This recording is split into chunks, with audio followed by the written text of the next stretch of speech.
एक positive review के कितने पैसे मिलते हैं यूट्यूबर्स को? टेक ब्रांड्स इतना पैसा देते हैं कि 50-50 लाख रुपए भी वो दे देते हैं कि करोड़ रुपए की डील भी कर लेते हैं वो 2-3 वीडियो 4 वीडियो की। रणवीर और समय वाला जो कंट्रोवर्सी अभी हुआ उसके बाद ब्रांड डील्स बहुत कम हो गए हैं इंडिया में। सैमसंग, शाओमी और वीवो, ये तीनों ब्रांड का अगर कंपैरिजन करें इंडियन कंज्यूमर के लिए जो कि प्राइस सेंसिटिव है, तो बेस्ट ब्रांड कौन सा है? अगर हम 4 साल 5 साल पहले देखते या 3 साल पहले देखते तो शाओमी था। एक तो प्रॉब्लम ये है कि जो आपका फ्लैगशिप फोन है उसको अगर आप कंपेयर कर लो कोई जो आधी कीमत में आ रहा है उसकी आपको फीचर और कॉन्फ़िगरेशन सेम दिखेगी, तो अब डबल पैसे आप क्यों दे रहे हो? जिस पे आप मेड इन इंडिया देख रहे हो ना, वो टर्म ही गलत है। Made in India, make in India, क्या made in India, made in India, वो चाइना से लेके आएंगे, मेड इन इंडिया करके भेज देंगे। यही होता है और यही होता आया है और यही होता रहेगा। आपकी डेटा की वैल्यू तभी है जब आपकी कुछ वैल्यू है। फ्रॉड कैसे होते हैं, ये चाइनीज एप्लीकेशन क्या करते हैं। बहुत लोगों ने ट्रू कॉलर को अनइंस्टॉल करा। ट्रू कॉलर आपका डेटा चोरी करता है। आपने जो है बहुत लोगों के लिए फ्री में उनके करियर के स्टार्टिंग में जो है उनको एक पुश दिलवाया है, उसमें टेक्निकल गुरुजी का भी नाम आता है। आगे जी, ये लो, ये है स्मार्ट ग्लासेस जो मार्क ज़करबर्ग कह रहे हैं। इसमें क्या है? कुछ नहीं। जो उसकी इमेज है वो एक बिजनेसमैन समझता हूँ मैं तो उसको। वो वहीं उदारता दिखाता है जहाँ पर उसको लगता है कि मुझे कुछ रिटर्न मिलने वाला है।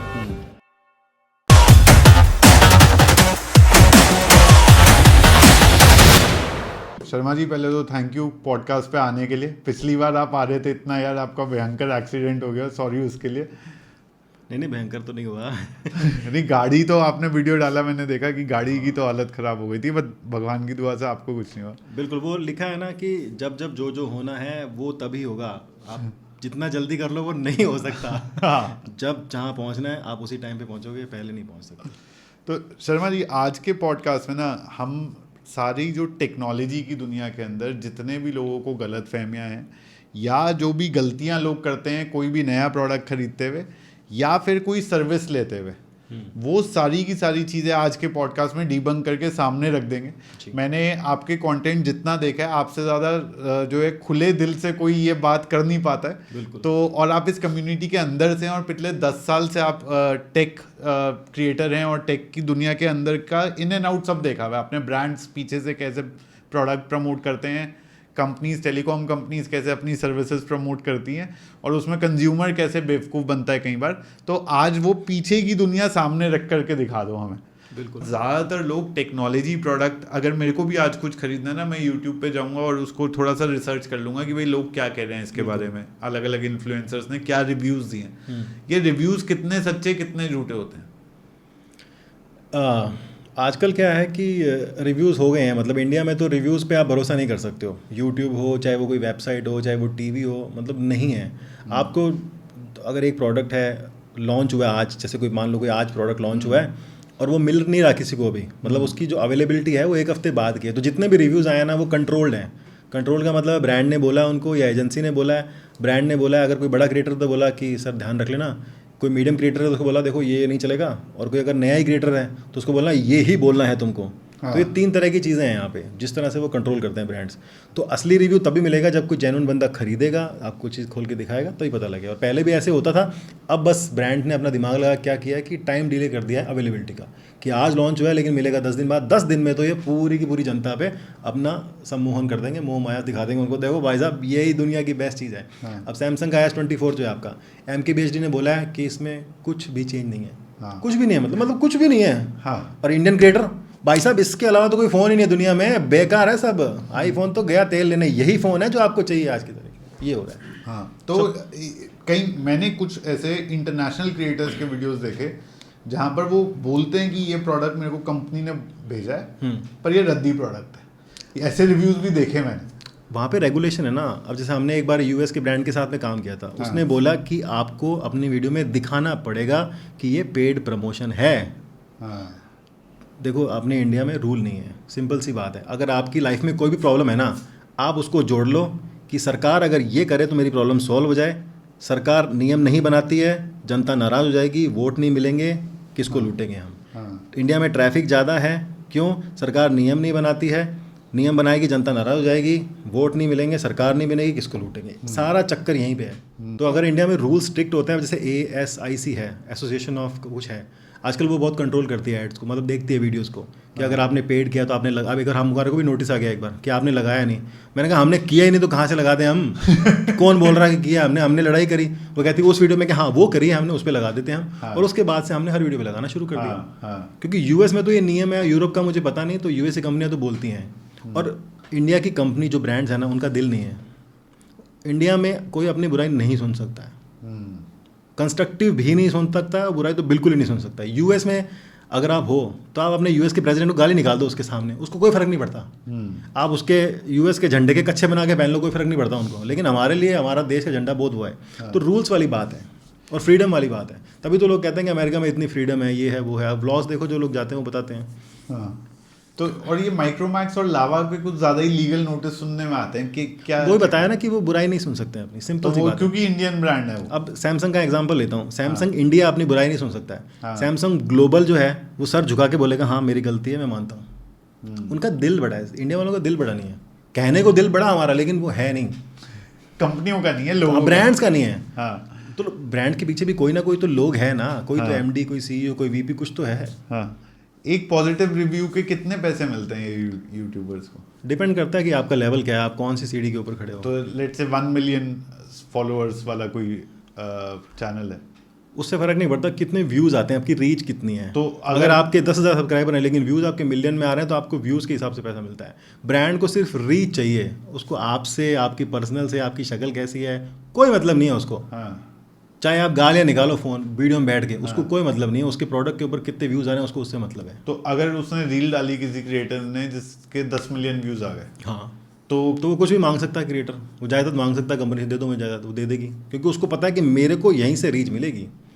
अगर एक रील, चलो मान लेते हैं 1 मिलियन की रील है, फॉलोवर से कोई मतलब नहीं है, रील वे मतलब आता है, तो आपको आराम से 5 से 10 लाख मिल सकते हैं एक रील के। हाँ, आप समझ लो कि एक व्यू का 1 रुपया है, बाकी आप बढ़ा भी सकते हो, कम भी कर सकते हो। 1 मिलियन मतलब 10 लाख रुपए हो गए। बाकी आपके ऊपर है कि आप 2 लाख मांगते हो। अब ये यहाँ पे तो क्या है कि आपको सैलरी नहीं मिल रही, आप बोलोगे नेगोशिएशन की डील है, आप बोलोगे सैमसंग को कि देखो यार 5 लाख रुपए लगेंगे, ठीक है ना, देखो कितनी कितनी रीच आएगी, ये वो ठीक है सर, डन करा देता हूँ मैं, कर देगा सैमसंग। उसको कौन सा घर से पैसे देने हैं, आपकी जेब से लूट रहा है, वो दे देगा वापस आपको, क्या फ़र्क पड़ता है।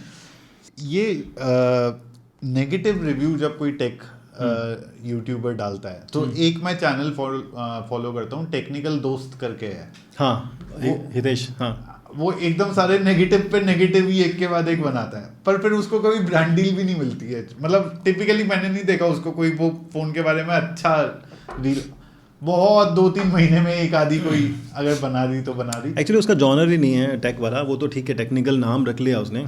काम तो उसने एंटरटेनमेंट की किया शुरू से। तो मैं जब से उससे पूछता तो वो कहता शर्मा जी देखो भैया, ऐसा शर्मा जी बोलते, शर्मा जी देखो बात ये है कि अपन ट्रेंडिंग पे कंटेंट बनाते हैं कि अब आईफोन 16e आया है तो उसकी सच्चाई बतानी है हमको, क्योंकि ये एप्पल वाले कभी नहीं बताएंगे। तो उसने वो वीडियो बना के बता दिया कि भैया टट्टी फोन है ये ऐसे ही बोला उसने, ऐसे ही बोलता है वो।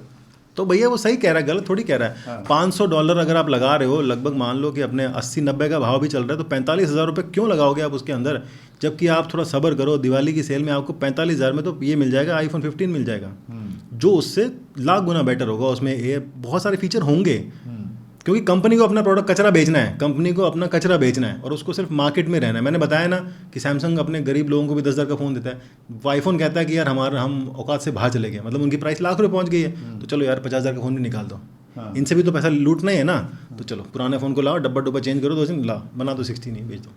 तो ये वाले क्रिएटर्स कैसे पैसा बनाते हैं फिर? इनको कुछ और डील मिल जाती है, कुछ जरूरी थोड़ी स्मार्टफोन की डील मिलेगी, कुछ और मिल जाएगी। और उनको डील से इतना है, उनका कंटेंट चल रहा है ना, अगर आपका कंटेंट अच्छा चल रहा है तो यूट्यूब से इतना पैसा आएगा, अब डील की ज़रूरत ही नहीं पड़ेगी। मैंने यूट्यूब की मेरी इनकम थी कोई 30-40 हज़ार रुपये, और मेरी एफिलिएट की इनकम थी 60,000 रुपये एक महीने के अंदर। दिवाली का सीज़न था, मेरी सैलरी भी नहीं थी इतनी, मैंने छोड़ दी नौकरी। मैं क्या अपन जा रहे मामू, ओके टाटा बाय। वो संतोष वाली बात है। देखो अगर आपको एक बार ब्रांड डील मिल जाती है ना, तो फिर आपको लालच बढ़ जाता है कि यार अब तो और मिलनी चाहिए। लेकिन हम अब स्टिक प्लान करें कि नहीं, मेरे को जो यूट्यूब से आ रहा है ना, मतलब एक टाइम पे मेरा ये था कि यूट्यूब से 1,500 रुपये आ जाए ना तो मैं नौकरी छोड़ दूँ। मैंने छोड़ दी नौकरी, आने लगे 2-2 हज़ार रुपये, दिन के 5-5 हज़ार 8-8 हज़ार भी आए हैं। तो ऐसा होता है। लेकिन फिर क्या होता है, अरे यार दिन के 1 लाख रुपये आ गए, अरे यार फिर दिमाग खराब हो जाता है।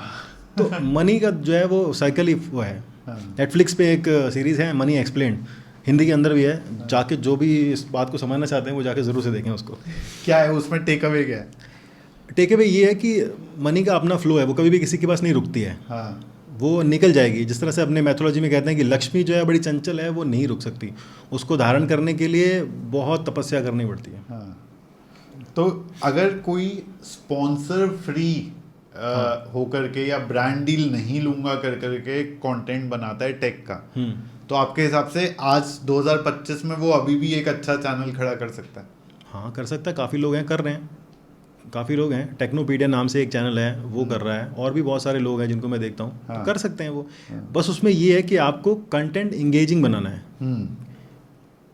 बता तो रहे हो आप प्रोडक्ट के बारे में, लेकिन ऑडियंस को आज की तारीख में ऑडियंस का अटेंशन खत्म हो गया, 30 सेकंड वाला अटेंशन रह गया। तो बस अगर आपने उनको 1 मिनट रोक लिया अपनी वीडियो पे, तो वो पूरा 12-15 मिनट का वीडियो भी देख सकते हैं। तो बस हुक करने वाली बात है। तो फिर वो जब एक बार देख लेगा 15 मिनट का, 10 मिनट का वीडियो, उसको लगेगा यार भाई ये सच बोलता है, भाई ये अपना भाई, इसी को देखेंगे अपन। तो मेरे साथ एक बड़ी अजीब चीज़ हुई सर। मैंने अमेजोन से एक टेक प्रोडक्ट मंगाया, उसके डब्बे के अंदर एक कूपन आया कि अगर आप अमेजोन पे 5 की रेटिंग दे दोगे तो ये कूपन को रिडीम करके आपको 200 रुपये का अमेजोन का जो है बैलेंस मिलेगा। अच्छा, लालच, रिश्वत। और मैंने वो मंगाया था उसकी स्टार रेटिंग देख करके। अच्छा। मेरे को लगा यार अब तो ये तो सभी लोग 5 स्टार इसी चक्कर में दे रहे होंगे, ये क्या चक्कर है, ये प्रोडक्ट्स का ये कौन सा प्रमोशन का तरीका है टेक प्रोडक्ट्स में? मार्केटिंग के लोग हैं, कुछ भी कर सकते हैं। फेविकॉल की ऐड आपने देखी होगी कभी, मतलब फेविकॉल कोई आम कंज्यूमर नहीं खरीदता ना, वो छोटी सी चीज लेके आता है। हाँ। लेकिन उनकी मार्केटिंग ऐड देखो, पकड़े रहना छोड़ना नहीं, बहुत इनोवेटिव टाइप की ऐड होती हैं। तो बस वही है, एक इस लेवल का इनोवेशन है और एक इस लेवल का खुराफात वाला है कि आप कस्टमर को लालच में ले लो। अभी क्या होता है, आप कोई भी सर्विस लेते हो, सर्विस पूरी हुई भी नहीं है, रिव्यू डाल दो साहब, रेटिंग डाल दो साहब। मैंने कुछ लिया, इंस्टॉल करके गया, रेटिंग दे दो। मैं क्या भाई अभी तो लगा है, शुरू भी नहीं हुआ, यूज़ भी नहीं किया, रेटिंग किस बात की दे दूं मैं? तो बस यही होता है। अमेजोन वाले जो होते हैं ना, ये छोटे कस्टमर होते हैं, मतलब छोटे सेलर होते हैं, ये सोचते हैं यार ग्रो करना है हमका, और कस्टमर को ये होता है कि यार 200 रुपये की चीज़ मिल रही है, तो बस वो रेटिंग डालते रहते हैं। तो इस तरह के बहुत सारे फेक रिव्यू आते रहते हैं अमेजोन के ऊपर, फ्लिपकार्ट के ऊपर। तो ये अगर यानी प्रोडक्ट कभी लें तो सिर्फ कस्टमर रिव्यू देख करके नहीं लेना चाहिए? नहीं, आप कस्टमर रिव्यू मत देखो, आप सीधा नेगेटिव रिव्यू पे जाके देखो। अगर कोई नेगेटिव रिव्यू नहीं है तो उस प्रोडक्ट को आप मत लो।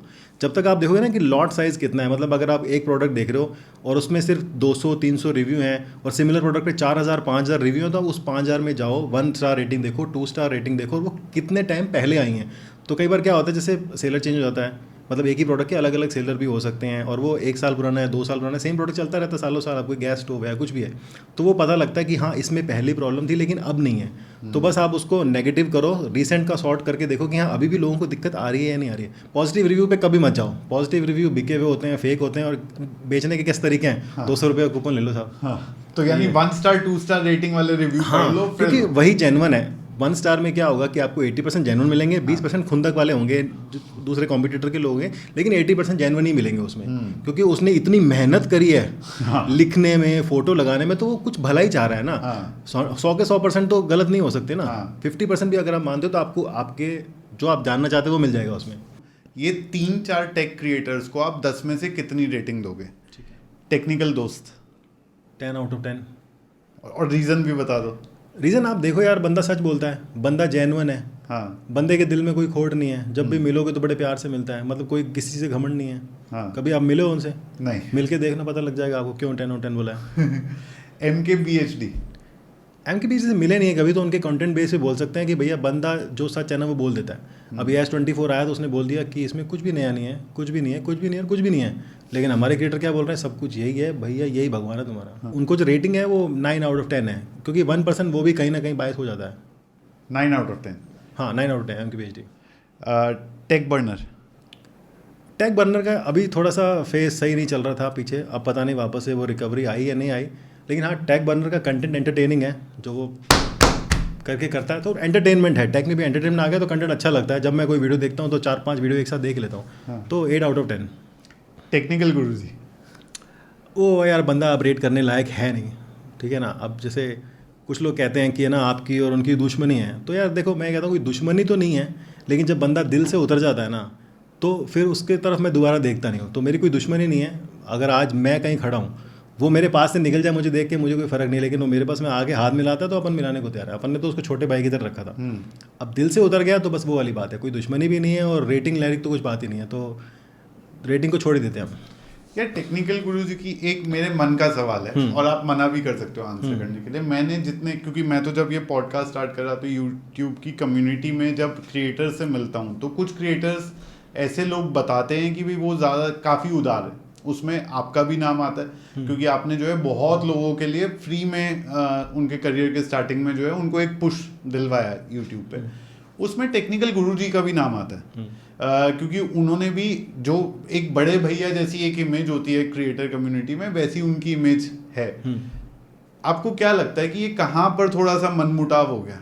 मनमुटाव अब कहाँ हुआ वो तो बहुत पुरानी बातें होगी, लेकिन जो आप कह रहे हो ना कि उसकी भी यही, तो मेरा ये मानना है कि जो उसकी इमेज है वो एक बिजनेसमैन समझता हूँ मैं तो उसको, ठीक है ना, वो वहीं उदारता दिखाता है जहाँ पर उसको लगता है कि मुझे कुछ रिटर्न मिलने वाला है। मैंने जो उसको ऑब्जर्व किया था 1-1.5 साल 2 साल के अंदर, वो यही था कि उसको एक स्टेप वहाँ लेना है जहाँ से उसको 2 स्टेप रिटर्न मिलता है।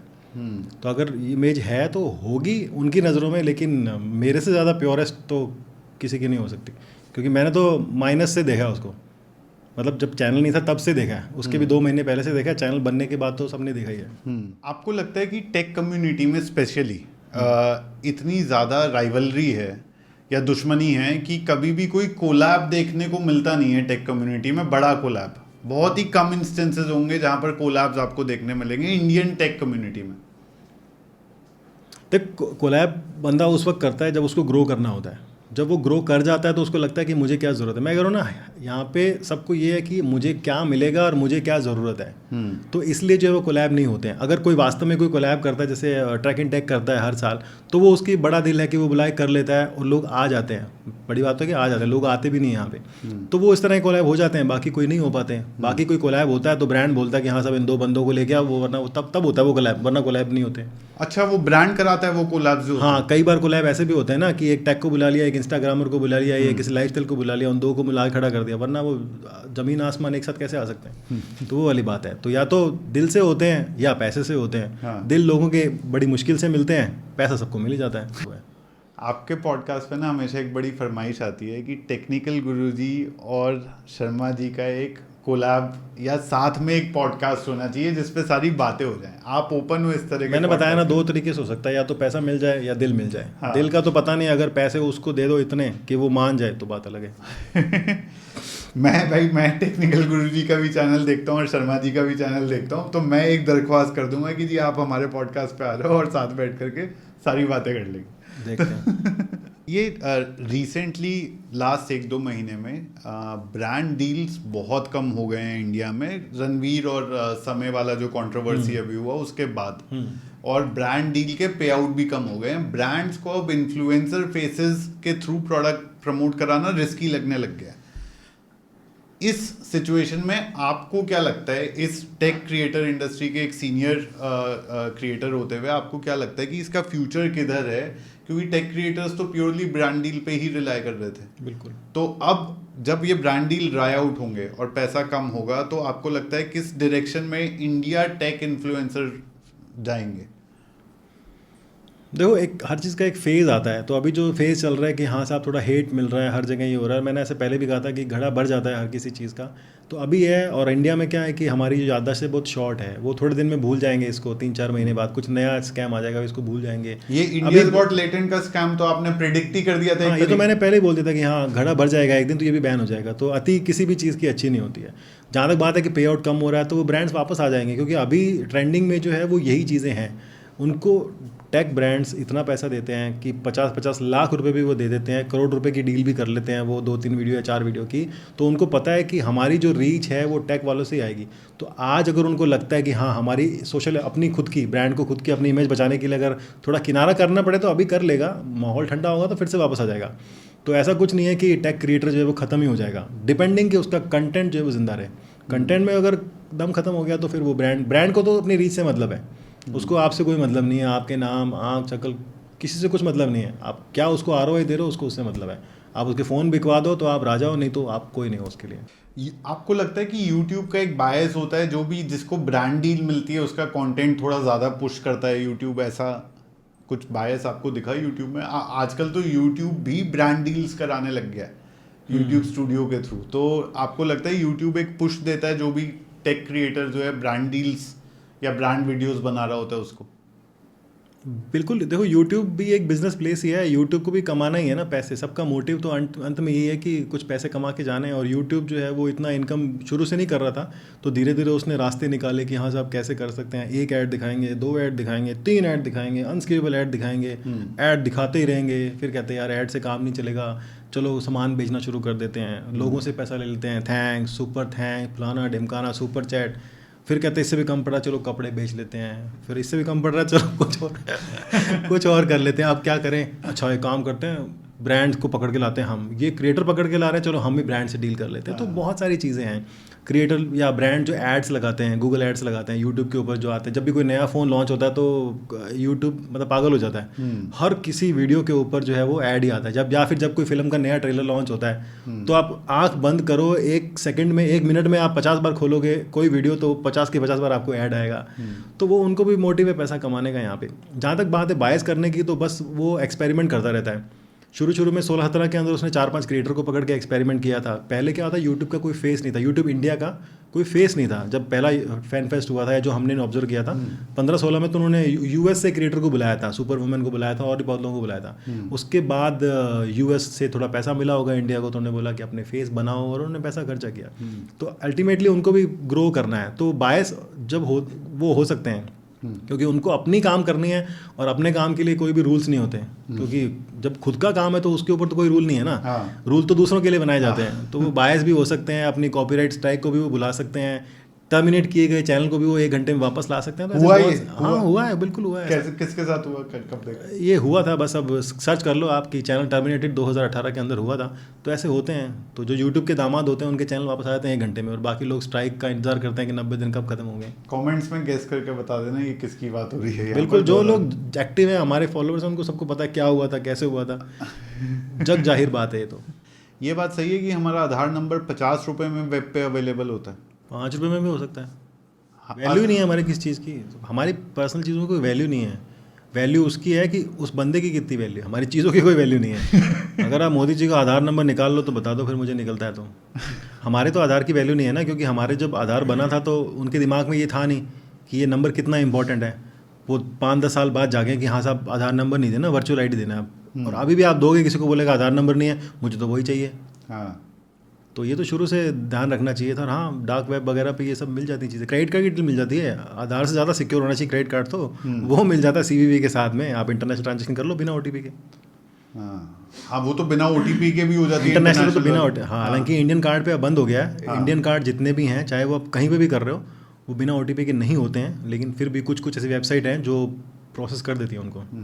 तो मोबाइल के ऊपर जो ये सारे स्कैम होते हैं जिसमें लोगों के पैसे इधर से उधर हो जाते हैं, तो OTP आपके मोबाइल के बाहर ना जाए, उसके लिए क्या करना चाहिए? OTP मत दो, सिंपल सी बात है। हाँ, आधे लोग तो खुद ही देते हो फोन ना, पे दे देते खुद ही हैं। देते हो। हाँ, बाकी अगर आपका मोबाइल ही कॉम्प्रोमाइज़ हो गया है, किसी ने क्लोन कर लिया या कुछ सिस्टम लगा दिया, तो बात अलग है। बाकी आप अपने फ़ोन को सिक्योर करके रखो, 2 फैक्टर ऑथेंटिकेशन, बायोमेट्रिक वगैरह सब लगा के रखो। अब इतनी सारी चीज़ें जब ब्रांड दे रहा है, स्मार्टफोन ब्रांड दे रहा है, तो यूज़ करो ना उसको। अगर आपको सिंपल सा वही कोड लगाना है तो फिर मतलब ही नहीं है उसको लगाने का। अब मेरे जितने भी स्मार्टफोन होते हैं मैं उसमें वही लगाता हूँ कि भाई सबका याद नहीं रख सकता मैं, क्योंकि मैंने तो फ़ोन सिक्योर करके रखे हैं। लेकिन आप तो वो मत लगाओ ना। बायोमेट्रिक अगर फिंगरप्रिंट दिया तो लगाओ फिंगरप्रिंट, क्योंकि अब एंड्रॉयड में नया सिस्टम आ गया है कि अगर आपके अलावा कोई फ़ोन आपका ले जाता है अननोन लोकेशन के ऊपर, तो वो पासवर्ड से नहीं खुलेगा, वो आपके अंगूठे से ही खुलेगा। अगर आप ओनर नहीं हो तो वो नहीं खुलेगा फिर। तो ये इस तरह का मतलब 2 फैक्टर ऑथेंटिकेशन या बायोमेट्रिक कम से कम एज बेस मिनिमल सिक्योरिटी आपको लगा कर रखना चाहिए। फ़ोन में जितने भी सिक्योरिटी लेवल है ना, सब लगाने चाहिए। पैटर्न है, फेस आईडी है, फिंगरप्रिंट है, और भी कुछ इसके अलावा आता है तो वो भी लगा लो, सब लगा लो। क्योंकि कहीं ना कहीं कुछ ना कुछ वैल्यू ऐड करेगा। अब धीरे धीरे एंड्रॉयड में अपडेट आ रहा है, तो मैं बोल रहा हूँ जैसे आइडेंटिटी चेक नाम से एक नया फीचर आया है। क्या होता है आइडेंटिटी चेक? कि अगर ये है कि अगर मान लो आपका फ़ोन चोरी हो गया या गुम हो गया, अगर कोई खोलने की कोशिश करेगा, फिंगरप्रिंट तो नहीं लगेगा उसका, पैटर्न लगाएगा तो भी नहीं लगेगा, तो उसको पता लग जाएगा कि ये आपका फ़ोन नहीं है, जिसने उठाया उसका नहीं। वो बोलेगा आप बायोमेट्रिक आधार लगा के नहीं करते हैं वेरीफाई, उसी तरह से वो बोलेगा आप अपना फिंगरप्रिंट लगा के वेरीफाई करो इसको। तभी वो फ़ोन खुलेगा। तो जैसे ही अगर आपको फ़ोन वापस मिलेगा, आपने लगाया और फ़ोन अनलॉक हो जाएगा। तो ये फोन स्नैचिंग के जो इंसिडेंट्स होते हैं ये कम हो जाएंगे अगर ये जो है सब जगह आ गया। हाँ, लेकिन ये स्नैचिंग वाले को पता भी होना चाहिए। 3-4 बार गड़बड़ होगी ना तब पता चलेगा उसको। तो ये यूपीआई स्कैम्स भी जो होते हैं, इतनी एडवांस टेक्नोलॉजी है, पूरी दुनिया देख रही है कि इंडिया ने जो है ये यूपीआई का पूरा सिस्टम लगा दिया, स्मार्ट डिजिटल पेमेंट होती है। बहुत देश ये टेक्नोलॉजी लेना चाह रहे हैं इंडिया से, बहुतों ने लिया भी है, सिंगापुर जैसे देशों ने। अब इसके अंदर इतने जो ये स्कैम हो रहे हैं, ये कहीं ना कहीं अंडर प्ले कर दिए जाते हैं। उस चक्कर में क्या होता है कि कंज्यूमर को पता नहीं चलता वो कैसे प्रोटेक्ट करे अपने आप को, और एक बारकोड के जरिए जो है वो निकल जाता है आपका जो यूपीआई आईडी है। तो ये इसमें किस तरह से आपको ध्यान रखना चाहिए? देखो, इसमें क्या होता है कि जब ये स्कैम हो रहा होता है ना, तो इंसान लालच में आ जाता है। बस हमको लालच में नहीं आना है, 2 रूल को समझना है कि पैसा लेने के लिए आपको कुछ नहीं करना है। अगर आपको पैसा चाहिए तो आपको कुछ वेरीफाई नहीं करना है। अगर आपको कोई पैसा दे रहा है तो उसको बोल दे दे भैया, मैं क्यों वेरीफाई करूं, मैं क्यों ओटीपी पिन डालूं, लालच बस फ़ोन नंबर दे दो, जो भी आईडी दे दो आपका। उसके बाद में आपको अपने फ़ोन में कुछ नहीं करना है। जैसे लोग होते हैं ना, क्यूआर कोड बना के भेजते हैं, देखो देखो आप है ना वेरीफाई कर दो इसको, मैं फटाफट से पैसे दे रहा हूँ। वो दिया और आपका कट गया। हाँ। फिर वो दोबारा बोलेगा अरे सर गलती हो गई, मैं आपको दूसरा कोड दे रहा हूँ। हम दिमाग लगाना छोड़ देते हैं। बैंकिंग सिस्टम का, पैसे का नियम है कि आपको पैसा लेने के लिए कभी कुछ नहीं करना पड़ता। सिर्फ बता दो कि हाँ भैया मेरा नाम ये, और भेज दो बस। हाँ। और ये जो फ्री डेटा या फ्री रिचार्ज के व्हाट्सएप मैसेज आते हैं, उसमें क्या होता है? उसमें कुछ नहीं होता, ऐसा कुछ होता ही नहीं है। आप बस बेवकूफ़ बन जाते हो उसमें। वो लिंक पे क्लिक करो और उतने में लिंक पे आप क्लिक करते हो ना, तो उस लिंक के पीछे कितने लिंक है वो हमको नहीं पता होता। एक यूआरएल खुल रहा है, कई बार क्या होता है कि हम जैसे मोबाइल में क्लिक करते हैं तो कई पॉपअप्स खुल जाते हैं, 3-4 वो पॉपअप खुल देगा आपके क्रोम ब्राउजर में या जो भी ब्राउजर है, आपको तो दिखेगा मेन, लेकिन वो पीछे क्या कर रहा है वो आपको नहीं पता। कई बार क्या होता है उस लिंक में एड्स होती हैं, सिंपल सी ऐड रन करनी है किसी को, बॉट होते हैं वो ऐड रन करते हैं, वो आपको क्लिक कराया तो 4 ऐड खोल दी, उसको सिर्फ अपने 10 पैसे से मतलब है कि 4 ऐड खोल के 10 पैसे मिल गए। तो वो अपना इस तरह से कर रहे हैं, हालांकि वो कोई स्कैम नहीं है, लेकिन वो आपके डेटा का अब्यूज़ कर रहा है। हो सकता है कि वो आपने क्लिक किया, कोई एप्लीकेशन इंस्टॉल कर दी, हो सकता है कि उसने आपके क्रोम ब्राउजर से कुकीज़ को चुरा लिया कि आप क्या पासवर्ड देखते हो, क्या सर्च कर रहे हो। तो ये सब चीज़ें हैं, तो ये सब बहुत वो होते हैं कि कुछ भी फ्रॉड हो सकता है इस पे। तो ये भी वही तो लालच में नहीं आना चाहिए। हाँ। ये लालच का टाइम चला गया जब रिचार्ज के पैसे लगते थे, मतलब अब तो सब कुछ फ्री है। हाँ। पहले एक टाइम होता था कि फ्री चार्ज या पेटीएम बोलते थे कि 10 रुपये का रिचार्ज करो, 10 रुपये कैशबैक देंगे, और वो देते थे और हमने लूटे हैं उनसे।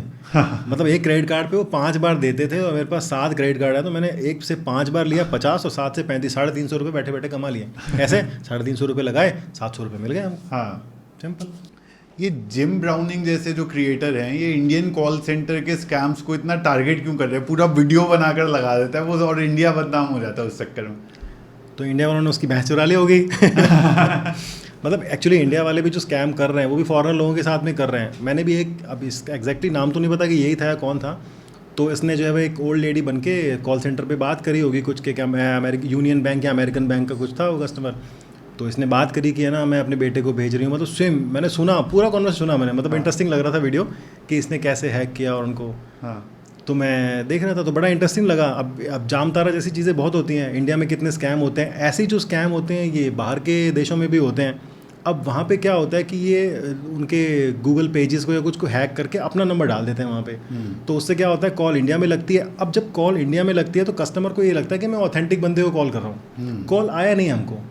अब इंडिया में तो क्या कॉल आता है तब स्कैम होता है, वहाँ पे क्या होता है वो खुद कॉल करते हैं फिर स्कैम हो जाता है उनके साथ में। हाँ। तो ये उनको बोलते हैं कि देखो जी ऐसी ऐसी प्रॉब्लम हो रही है, तो बोलते हैं ठीक है आप अपनी स्क्रीन शेयर कर दो, फिर वो दिखाते हैं। तो फिर क्या करते हैं, जैसे इंडिया वाला जो बंदा होता है फटाफट से जाके अपने अकाउंट में पैसा ट्रांसफर करने लग जाता है। हाँ।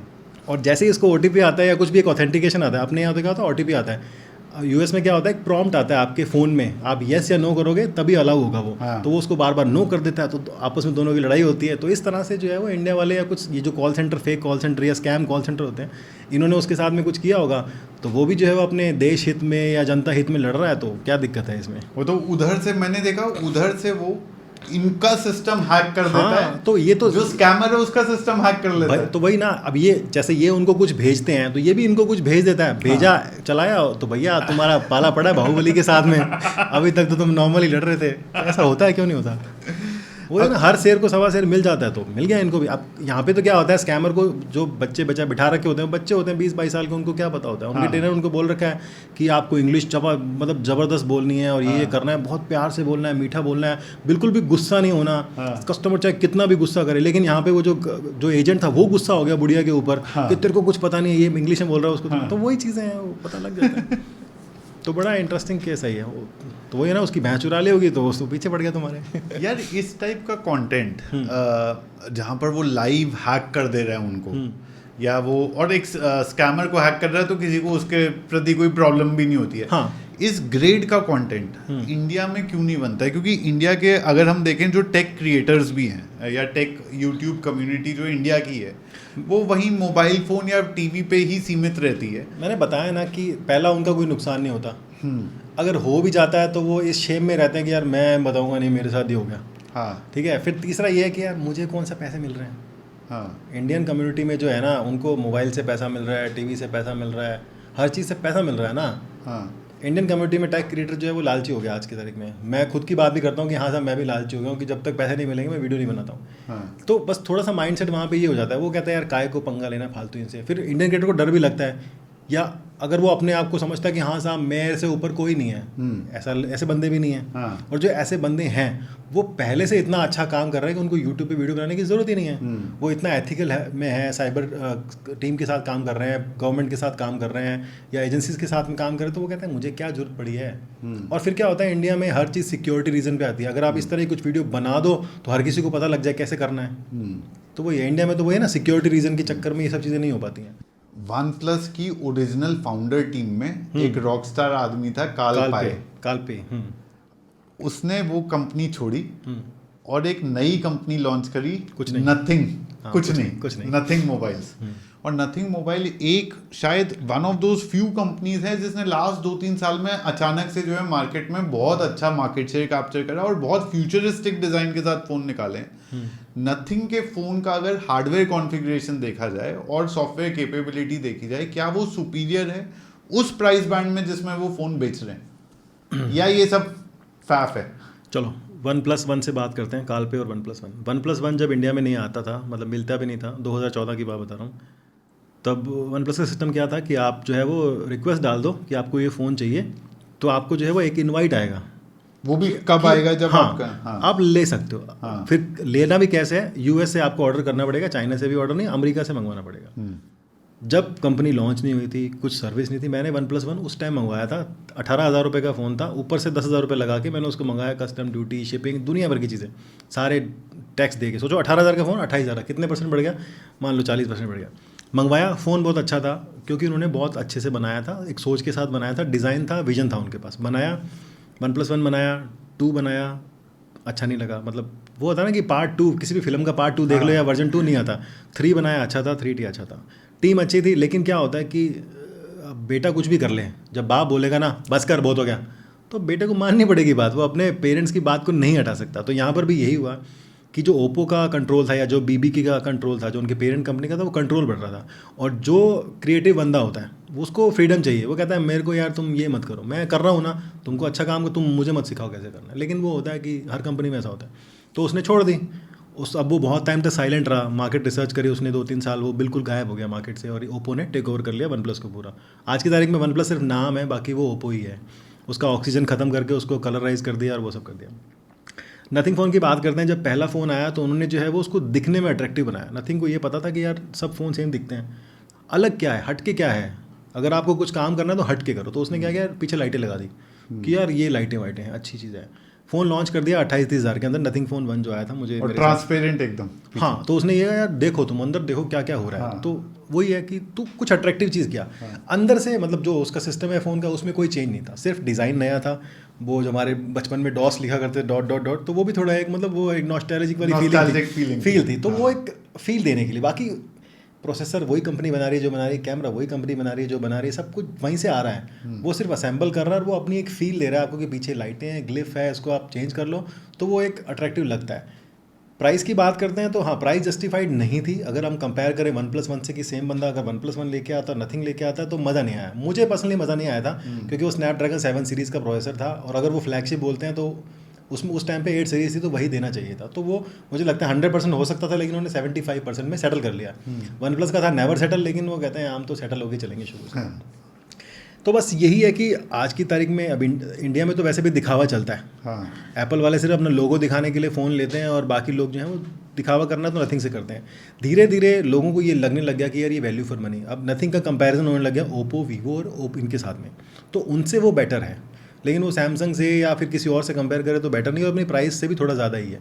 थोड़ा ज़्यादा इसलिए कि यार वो कहते हैं कि हम लंदन की कंपनी है, हम चाइनीज़ कंपनी नहीं है। थोड़ी उन्होंने फील दिया कि हम लंदन है, और फिर हमारे को यार अरे अंग्रेज तुम तो ब्रिटिश, तो थोड़ा सा वो भी फील आती है अभी। जिस तरह से लोग एमजी को भी बोलते हैं अरे यार ये तो ब्रिटिश है, लेकिन है तो वो चाइनीज़ ही। हाँ। वो अपने आप को दिखाते ब्रिटिश है, लेकिन हमको दोनों से चिढ़ है, ब्रिटिश भी और तुम चाइनीज़ भी हो। चाइनीज कंपनी ने एमजी मोटर्स, एमजी गैराज करके एक हाँ, जो मॉरिस गैराजेस थी, मॉरिस हाँ, गैराज हाँ। का ब्रांड था, वो ब्रांड नेम खरीद लिया था। बस तो हाँ। ब्रिटिश कंपनी ने वही किया कि अब किसी भी एमजी के स्टोर में चले जाओ तो वो ब्रिटिश दिखाते हैं, तो हमको तो वो झंडा देखते ही इरिटेशन होती है भाई क्यों है ये। हाँ, तो बस वही चलेगा। तो ठीक है, नथिंग फ़ोन अच्छा है, लेकिन बस थोड़ा सा ज़्यादा ओवर प्राइस्ड है। और कुछ नया है, जो नया दिया है तभी लोगों को, नया नहीं दोगे तो लोग नहीं तो आते। डिजाइन फ्यूचरिस्टिक है, क्वांटम लीप एक डिजाइन में हुआ है, बट आपको लगता है हार्डवेयर के अंदर ऐसा कुछ नया नहीं है। हार्डवेयर वो नहीं बनाते ना, हार्डवेयर कोई भी नहीं बनाता। हाँ। हार्डवेयर जो बनाता है वही बनाता है, आप सिर्फ आगे उसको असेंबल कर रहे हो। हाँ, बस आप सिर्फ उसका इंटरफेस बनाते हो, यूज़र इंटरफेस बनाते हो, जो लोगों को काम में आने वाली चीज़ें आप वो दे रहे हो, लाइट स्लाइडर टाइप की चीज़ें हैं, या बहुत सारी चीज़ें होती हैं जो आपको नहीं मिलती हैं। आज की तारीख में आईफोन में आपको वो विजिट वगैरह मिल रहे हैं, एंड्रॉयड में जमाने भर से आ रहे हैं। हाँ। सैमसंग, शाओमी और वीवो, ये तीनों ब्रांड का अगर कंपैरिजन करें इंडियन कंज्यूमर के लिए जो कि प्राइस सेंसिटिव है, तो बेस्ट ब्रांड कौन सा है? बेस्ट ब्रांड अगर हम 4 साल 5 साल पहले देखते या 3 साल पहले भी देखते तो शाओमी था, लेकिन अभी शाओमी के भाव बढ़ गए हैं। मैं बहुत टाइम से बोल रहा हूँ कि उनके भाव बढ़ गए हैं, तो वो वैल्यू फॉर मनी से थोड़े ऊपर निकल गए, वो प्रीमियम की तरफ जा रहे हैं, भाग रहे हैं। शाओमी ने मतलब 70,000 80,000 का फ़ोन लॉन्च कर दिया, वो अपने आप को सैमसंग बनाना चाहता है। लेकिन इंडियन कंज्यूमर का तो ये है भैया सस्ती चीज़ें चाहिए हमको, कि जो तुम्हारी इमेज है ना उसी पे रहो, आगे जाओगे तो भैया हम दूसरा ब्रांड पकड़ लेंगे। तो वही है। तो अगर थोड़े दिन पहले बोलते, कुछ साल पहले, तो शाओमी नंबर 1 पे था, सेकंड सैमसंग था, और वीवो तो लिस्ट में भी नहीं था, लेकिन फिर भी थर्ड पे डाल देते हैं उसको, क्योंकि वीवो तो ओवर प्राइस्ड है। मैंने बताया क्यों, कमीशन देने के चक्कर में और मार्केटिंग के किसमें। पर वीवो ने एक वो ट्रिपल फोल्ड फोन निकाला अभी, हुआवे ने निकाला है, वीवो ने हुआवे ने हाँ। हुआवे ने हाँ, तो अब ऐसे बहुत सारे, वीवो ने एक फ़ोन निकाला था जो बटनलेस था, उसमें कोई बटन नहीं था। 2018 में हमने उसका रिव्यू करके लगा दिया था, और वो फ़ोन आज तक हकीकत में नहीं आ पाया। तो क्यों, इनोवेशन अच्छा है वीवो के पास में, लेकिन उसको स्केल अप करना नहीं आया। वो कहते हैं ना कि आइडिया की कोई वैल्यू नहीं है, उसको आप इम्प्लीमेंट कैसे करते हो उसकी वैल्यू है। हाँ। तो अगर बजट वाइज चलते हैं तो शर्मा जी के हिसाब से 0 to 15,000 के बजट में कौन से ब्रांड का फ़ोन देखना चाहिए? देखो आज की तारीख में आप ये मत सोचना कि 10,000 में फ़ोन ले रहे हो तो यार मैं ये ले लेता हूँ, लेकिन आप ये भी देखो कि उसका बैकग्राउंड कितना स्ट्रॉन्ग है, मतलब सपोर्ट मिलेगा या नहीं मिलेगा। पहले तो समझ लो कि सपोर्ट किसी का भी नहीं मिलेगा। उसके बाद आप ये देखो कि फ़ोन कितना ड्यूरेबल हो सकता है। तो आज की तारीख में 10 से 15,000 भी लेते हैं तो 2 या 3 ही ब्रांड को आप जो है चूज़ कर सकते हो। अगर आपको लगता है कि मुझे लॉन्ग टर्म चलाना है, पहले तो आप ये देखो कि आपको लगता है कि यार साल भर चल जाए बहुत है, फिर तो आप कोई भी ले लो। साल भर से अगर आपको ज़्यादा चलाना है तो आप कम से कम सैमसंग, शाओमी को प्रेफर करो। बाकी ब्रांड्स का ये है कि पार्ट्स आने बंद हो जाते हैं, प्रोसेसर ऐसा यूज़ करते हैं वो नहीं मिलता। माइक्रोमैक्स लावा का ऐसा होता है कि वो बोलते हैं पार्ट्स ही नहीं मिलते, 6 महीने के अंदर पार्ट्स आने ही बंद हो, क्योंकि वो खुद के है ही नहीं ना, वो तो बाहर से आ रहे थे, चाइना से आ रहे थे, तो पार्ट्स बनाने बंद हो गए, या वो बल्क में खरीद के लाए थे वो खत्म हो गए उनके। तो ये है। तो और अगर 15,000 से 30,000 की ब्रैकेट में जाएं तो कौन से ब्रांड्स देखने चाहिए? 15 से 30,000 में आपको जो है वन प्लस भी मिल जाता है, अच्छा नथिंग का फ़ोन भी मिल जाएगा आपको, क्योंकि उन्होंने भी थोड़े से अफोर्डेबल फ़ोन लेके आए हैं यहाँ पे अपनी A2 A3 के सीरीज़ के अंदर, तो वो वाले देख सकते हो। नथिंग देख लो आप, शाओमी देख लो, सैमसंग, ये 3 कंपनी हैं। बाकियों पे इतना वो नहीं, क्योंकि उनकी क्या होता है कि गिमिक ज़्यादा होता है, उसमें टेक कम होता है, हार्डवेयर कम होता है, गिमिक ज़्यादा होता है, मतलब परफॉर्मेंस नहीं है उनके हार्डवेयर में, गिमिक ज़्यादा है। और अगर फ्लैगशिप कैटेगरी में चलें 50,000 एंड अबव, तो उसमें कौन से फ्लैगशिप बिल्कुल नहीं लेनी चाहिए और कौन से फ्लैगशिप आप कंसिडर कर सकते हो ब्रांड्स के? देखो फ्लैगशिप ब्रांड के नाम पे सिर्फ 2 ही हैं, सैमसंग और एप्पल। तो अगर आपको लेना है 50,000 से ऊपर, अगर आपका एप्पल पे रुझान है तो आप 1 साल या 2 साल पुराना आईफोन ले लो, दिवाली के टाइम पे जब सेल आती है तब आप ले लो। अगर आप आज की तारीख में 16 चल रहा है तो आप 15 ले लो, और आपका बजट 15 को मैच नहीं करता तो आप 14 ले लो। मेरे पास आज भी 14 है, 2.5 साल से चल रहा है, बढ़िया 14 प्रो है, तो आप वो देख सकते हो। उसके बाद में आपको जाना तो सैमसंग पे चले जाओ, लेकिन आप ये मत सोचना कि मेरे सैमसंग की वैल्यू अच्छी मिल जाएगी बाद में, अगर आपको 1-2 साल बाद उसको रिप्लेस करना पड़ेगा वो, लेकिन एप्पल में उससे बेटर मिल जाएगी। बाकी शाओमी वगैरह के, वीवो के, इनके नहीं लेने चाहिए, इनकी सिर्फ गिमिक ही है, 200 मेगापिक्सल 250 मेगापिक्सल 200 वाट की चार्जिंग, ये सब से आपका काम नहीं चलेगा।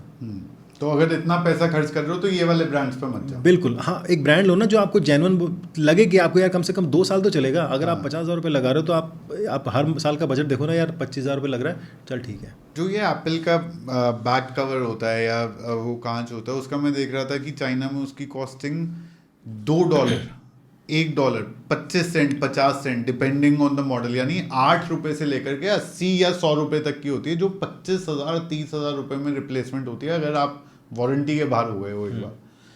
आपका सैमसंग का फोन है, आपका अगर डिस्प्ले जैसे ही जरा सा गया, वो फोन के कीमत उस दिन जितनी कीमत होगी उतना रखवा लेगा, नए की 60% वैल्यू रखवा लेगा आपसे। मेरा फ्लिप 3 खराब हो गया था स्क्रीन, मैंने चेक किया, कह रहा 43,000 में ठीक होगा। मैंने कहा लेगा कितने में? 22,000 में। मैंने बताया ना आपको कि नया ठीक करने के 45,000 रुपये हैं और सही सलामत के 22,000 रुपये। तो जो आप कह रहे हो कि 8 रुपये या 10 रुपये, देखो चाइना का तो ऐसा है कि आप बोलते हो कि मुझे ये चीज़ चाहिए, वो बोलेगा कितने रुपए की चाहिए, वो बोलोगे मेरे 10 रुपये बना देंगे, उसमें ये होगा, ये इतने दिन चलेगी, उस दिन चलेगी। आप बोलोगे मेरे को बढ़िया चीज़ चाहिए, वो बोलेगा 10,000 रुपये की मिलेगी। ठीक है, दूसरी बात ये है कि आप ले आओ चाइना से 10 रुपये का ले आओ और खुद बदल लो। आईफोन का बैक कवर बदल लो, आप बदल सकते हो, तो नहीं बदल सकते ना आप। तो वो जो उनके पास टेक है जो उनका है वो वही कर सकते हैं, आप खुद से नहीं बदल सकते हो। आप जैसे दिल्ली में गफ़ार मार्केट बोलते हैं चले जाओ, लेकिन वो आपको श्योरिटी नहीं है कि वो सही से लगा दिया उसने, एक भी सेंसर इधर से उधर कर दिया, आपका आईफोन ख़त्म है। तो जो प्रीमियम मैंने बोला ना, प्रीमियम और सॉफ्टवेयर और जो हार्डवेयर, वो उन्हीं को पता है एप्पल को। एप्पल इंडिया में रिपेयर नहीं करता, अगर आपका फ़ोन ख़राब हो जाए तो वो रिप्लेस कर देता है, क्योंकि उनको एप्पल ने सिखाया नहीं कभी किसी को रिपेयर करना। क्योंकि अगर वो सिखा देगा ना तो गफ़ार मार्केट में दुकान खुल जाएगी, हाँ यहाँ से ठीक करा लो एप्पल। तो वो इतना रिस्क लेता है कि फ़ोन बदल लो, मैं रिपेयर नहीं सिखाऊंगा। इसके ऊपर यूरोप में लॉ पास हुआ अभी, राइट टू रिपेयर का। हाँ, तो उन्होंने चीज़ों को अपडेट कर दिया। आईफोन जो 14 15 आते थे उनका बैक रिप्लेसेबल नहीं होता था, वो बोर्ड के साथ में चिपका हुआ होता था, ग्लास। तो अब जब 15 या 16 आया तो उसके बाद उन्होंने बोला कि अब आप ग्लास को ईजिली रिप्लेस कर सकते हो। यूरोप ने बोला कि हमको लाइटनिंग हटा दो, उन्होंने हटा दी, ले लो जब सी टाइप। तो लॉ स्ट्रांग होगा तो कंपनी काम करेगी। ये जो फोन में आजकल AI आ रहा है, ये गिमिक है या इसका रियल कोई यूजेज है? नहीं, AI का अभी कोई यूज़ नहीं है, अभी जो है वो सिर्फ इनिशियल फेज़ में। अभी तो हम AI का 1% भी यूज़ नहीं कर पाते हैं। AI का अगर आपको अच्छा सा यूज़ करना है तो फ़ोटो में थोड़ा सा होता है जो कलर करेक्शन कर देता है, वो सब पहले भी होता था, अब बस उसको AI ने नाम दे दिया। पहले हम मैनुअली करते थे, अब AI को बता दिया कि भाई ये करेगा तो तेरा काम हो जाएगा। दूसरा ये है कि आपको ईमेल टाइप करने में बड़ा मज़ा आता है, तो मुझे आजकल ईमेल टाइप करने में बड़ा मज़ा आता है AI से, तो वो यूज़फुल फीचर है, तो वो आप बोल दो। तो छोटे मोटे फीचर हैं AI का यूज़ कर रहे हैं। बाकी आपको 100% देखना है तो AI वाली फिल्में देख लो, उसमें पता लग जाएगा 100% AI क्या उखाड़ सकता है, पूरी दुनिया बदल सकता है आपकी। तो वो सब चीज़ें, ये बहुत एक कंट्रोवर्सी चल रही है शर्मा जी आजकल की, इंडिया में जो फ़ोन की कॉन्फ़िगरेशन उतारी जाती है सेम मॉडल की, इंडिया के बाहर उसी फ़ोन की उसी मॉडल की जो कॉन्फ़िगरेशन है वो अपग्रेडेड होती है। या उल्टा बोले तो इंडिया में एक डाउनग्रेडेड कॉन्फ़िगरेशन के साथ फ़ोन उतार दिया जाता है सेम मॉडल। ये बात सही है? और अगर सही है तो कौन से ब्रांड्स में ज़्यादा आपने देखा है? ये मोस्टली चाइनीज़ ब्रांड के अंदर ही होता है, क्योंकि वो क्या करते हैं, नाम थोड़ा सा डिफरेंट रखते हैं। जैसे इंडिया में लॉन्च कर दिया प्रो करके और वहाँ पे लॉन्च कर दिया प्लस करके, या कुछ भी नहीं रखा, नॉर्मल लॉन्च कर दिया। तो बस थोड़ा सा डिफ्रेंशिएट करने के लिए वो नाम बढ़ा देते हैं या फिर चेंज कर देंगे। जैसे इसमें जो है वो आपको 64 GB की मेमोरी दी है तो वहाँ पे उसको 128 GB कर दिया, या फिर उसने प्रोसेसर हल्का चेंज कर दिया, या कैमरा में थोड़ा सा ऊपर नीचे कर दिया, 8 की जगह 13 मेगापिक्सल या 5 की जगह 8 कर दिया। तो वो हल्का सा चेंज करते हैं ताकि कोई ये ना बोले कि वहाँ का माल उठा के यहाँ चिपका दिया, लेकिन होता अक्सर वही है। रीब्रांडिंग बहुत होती है ब्रांड्स के अंदर। एक जो एप्पल वॉच या सैमसंग वॉच होती है, जब ये लॉन्च होती है इनका प्राइस बहुत ज़्यादा होता है।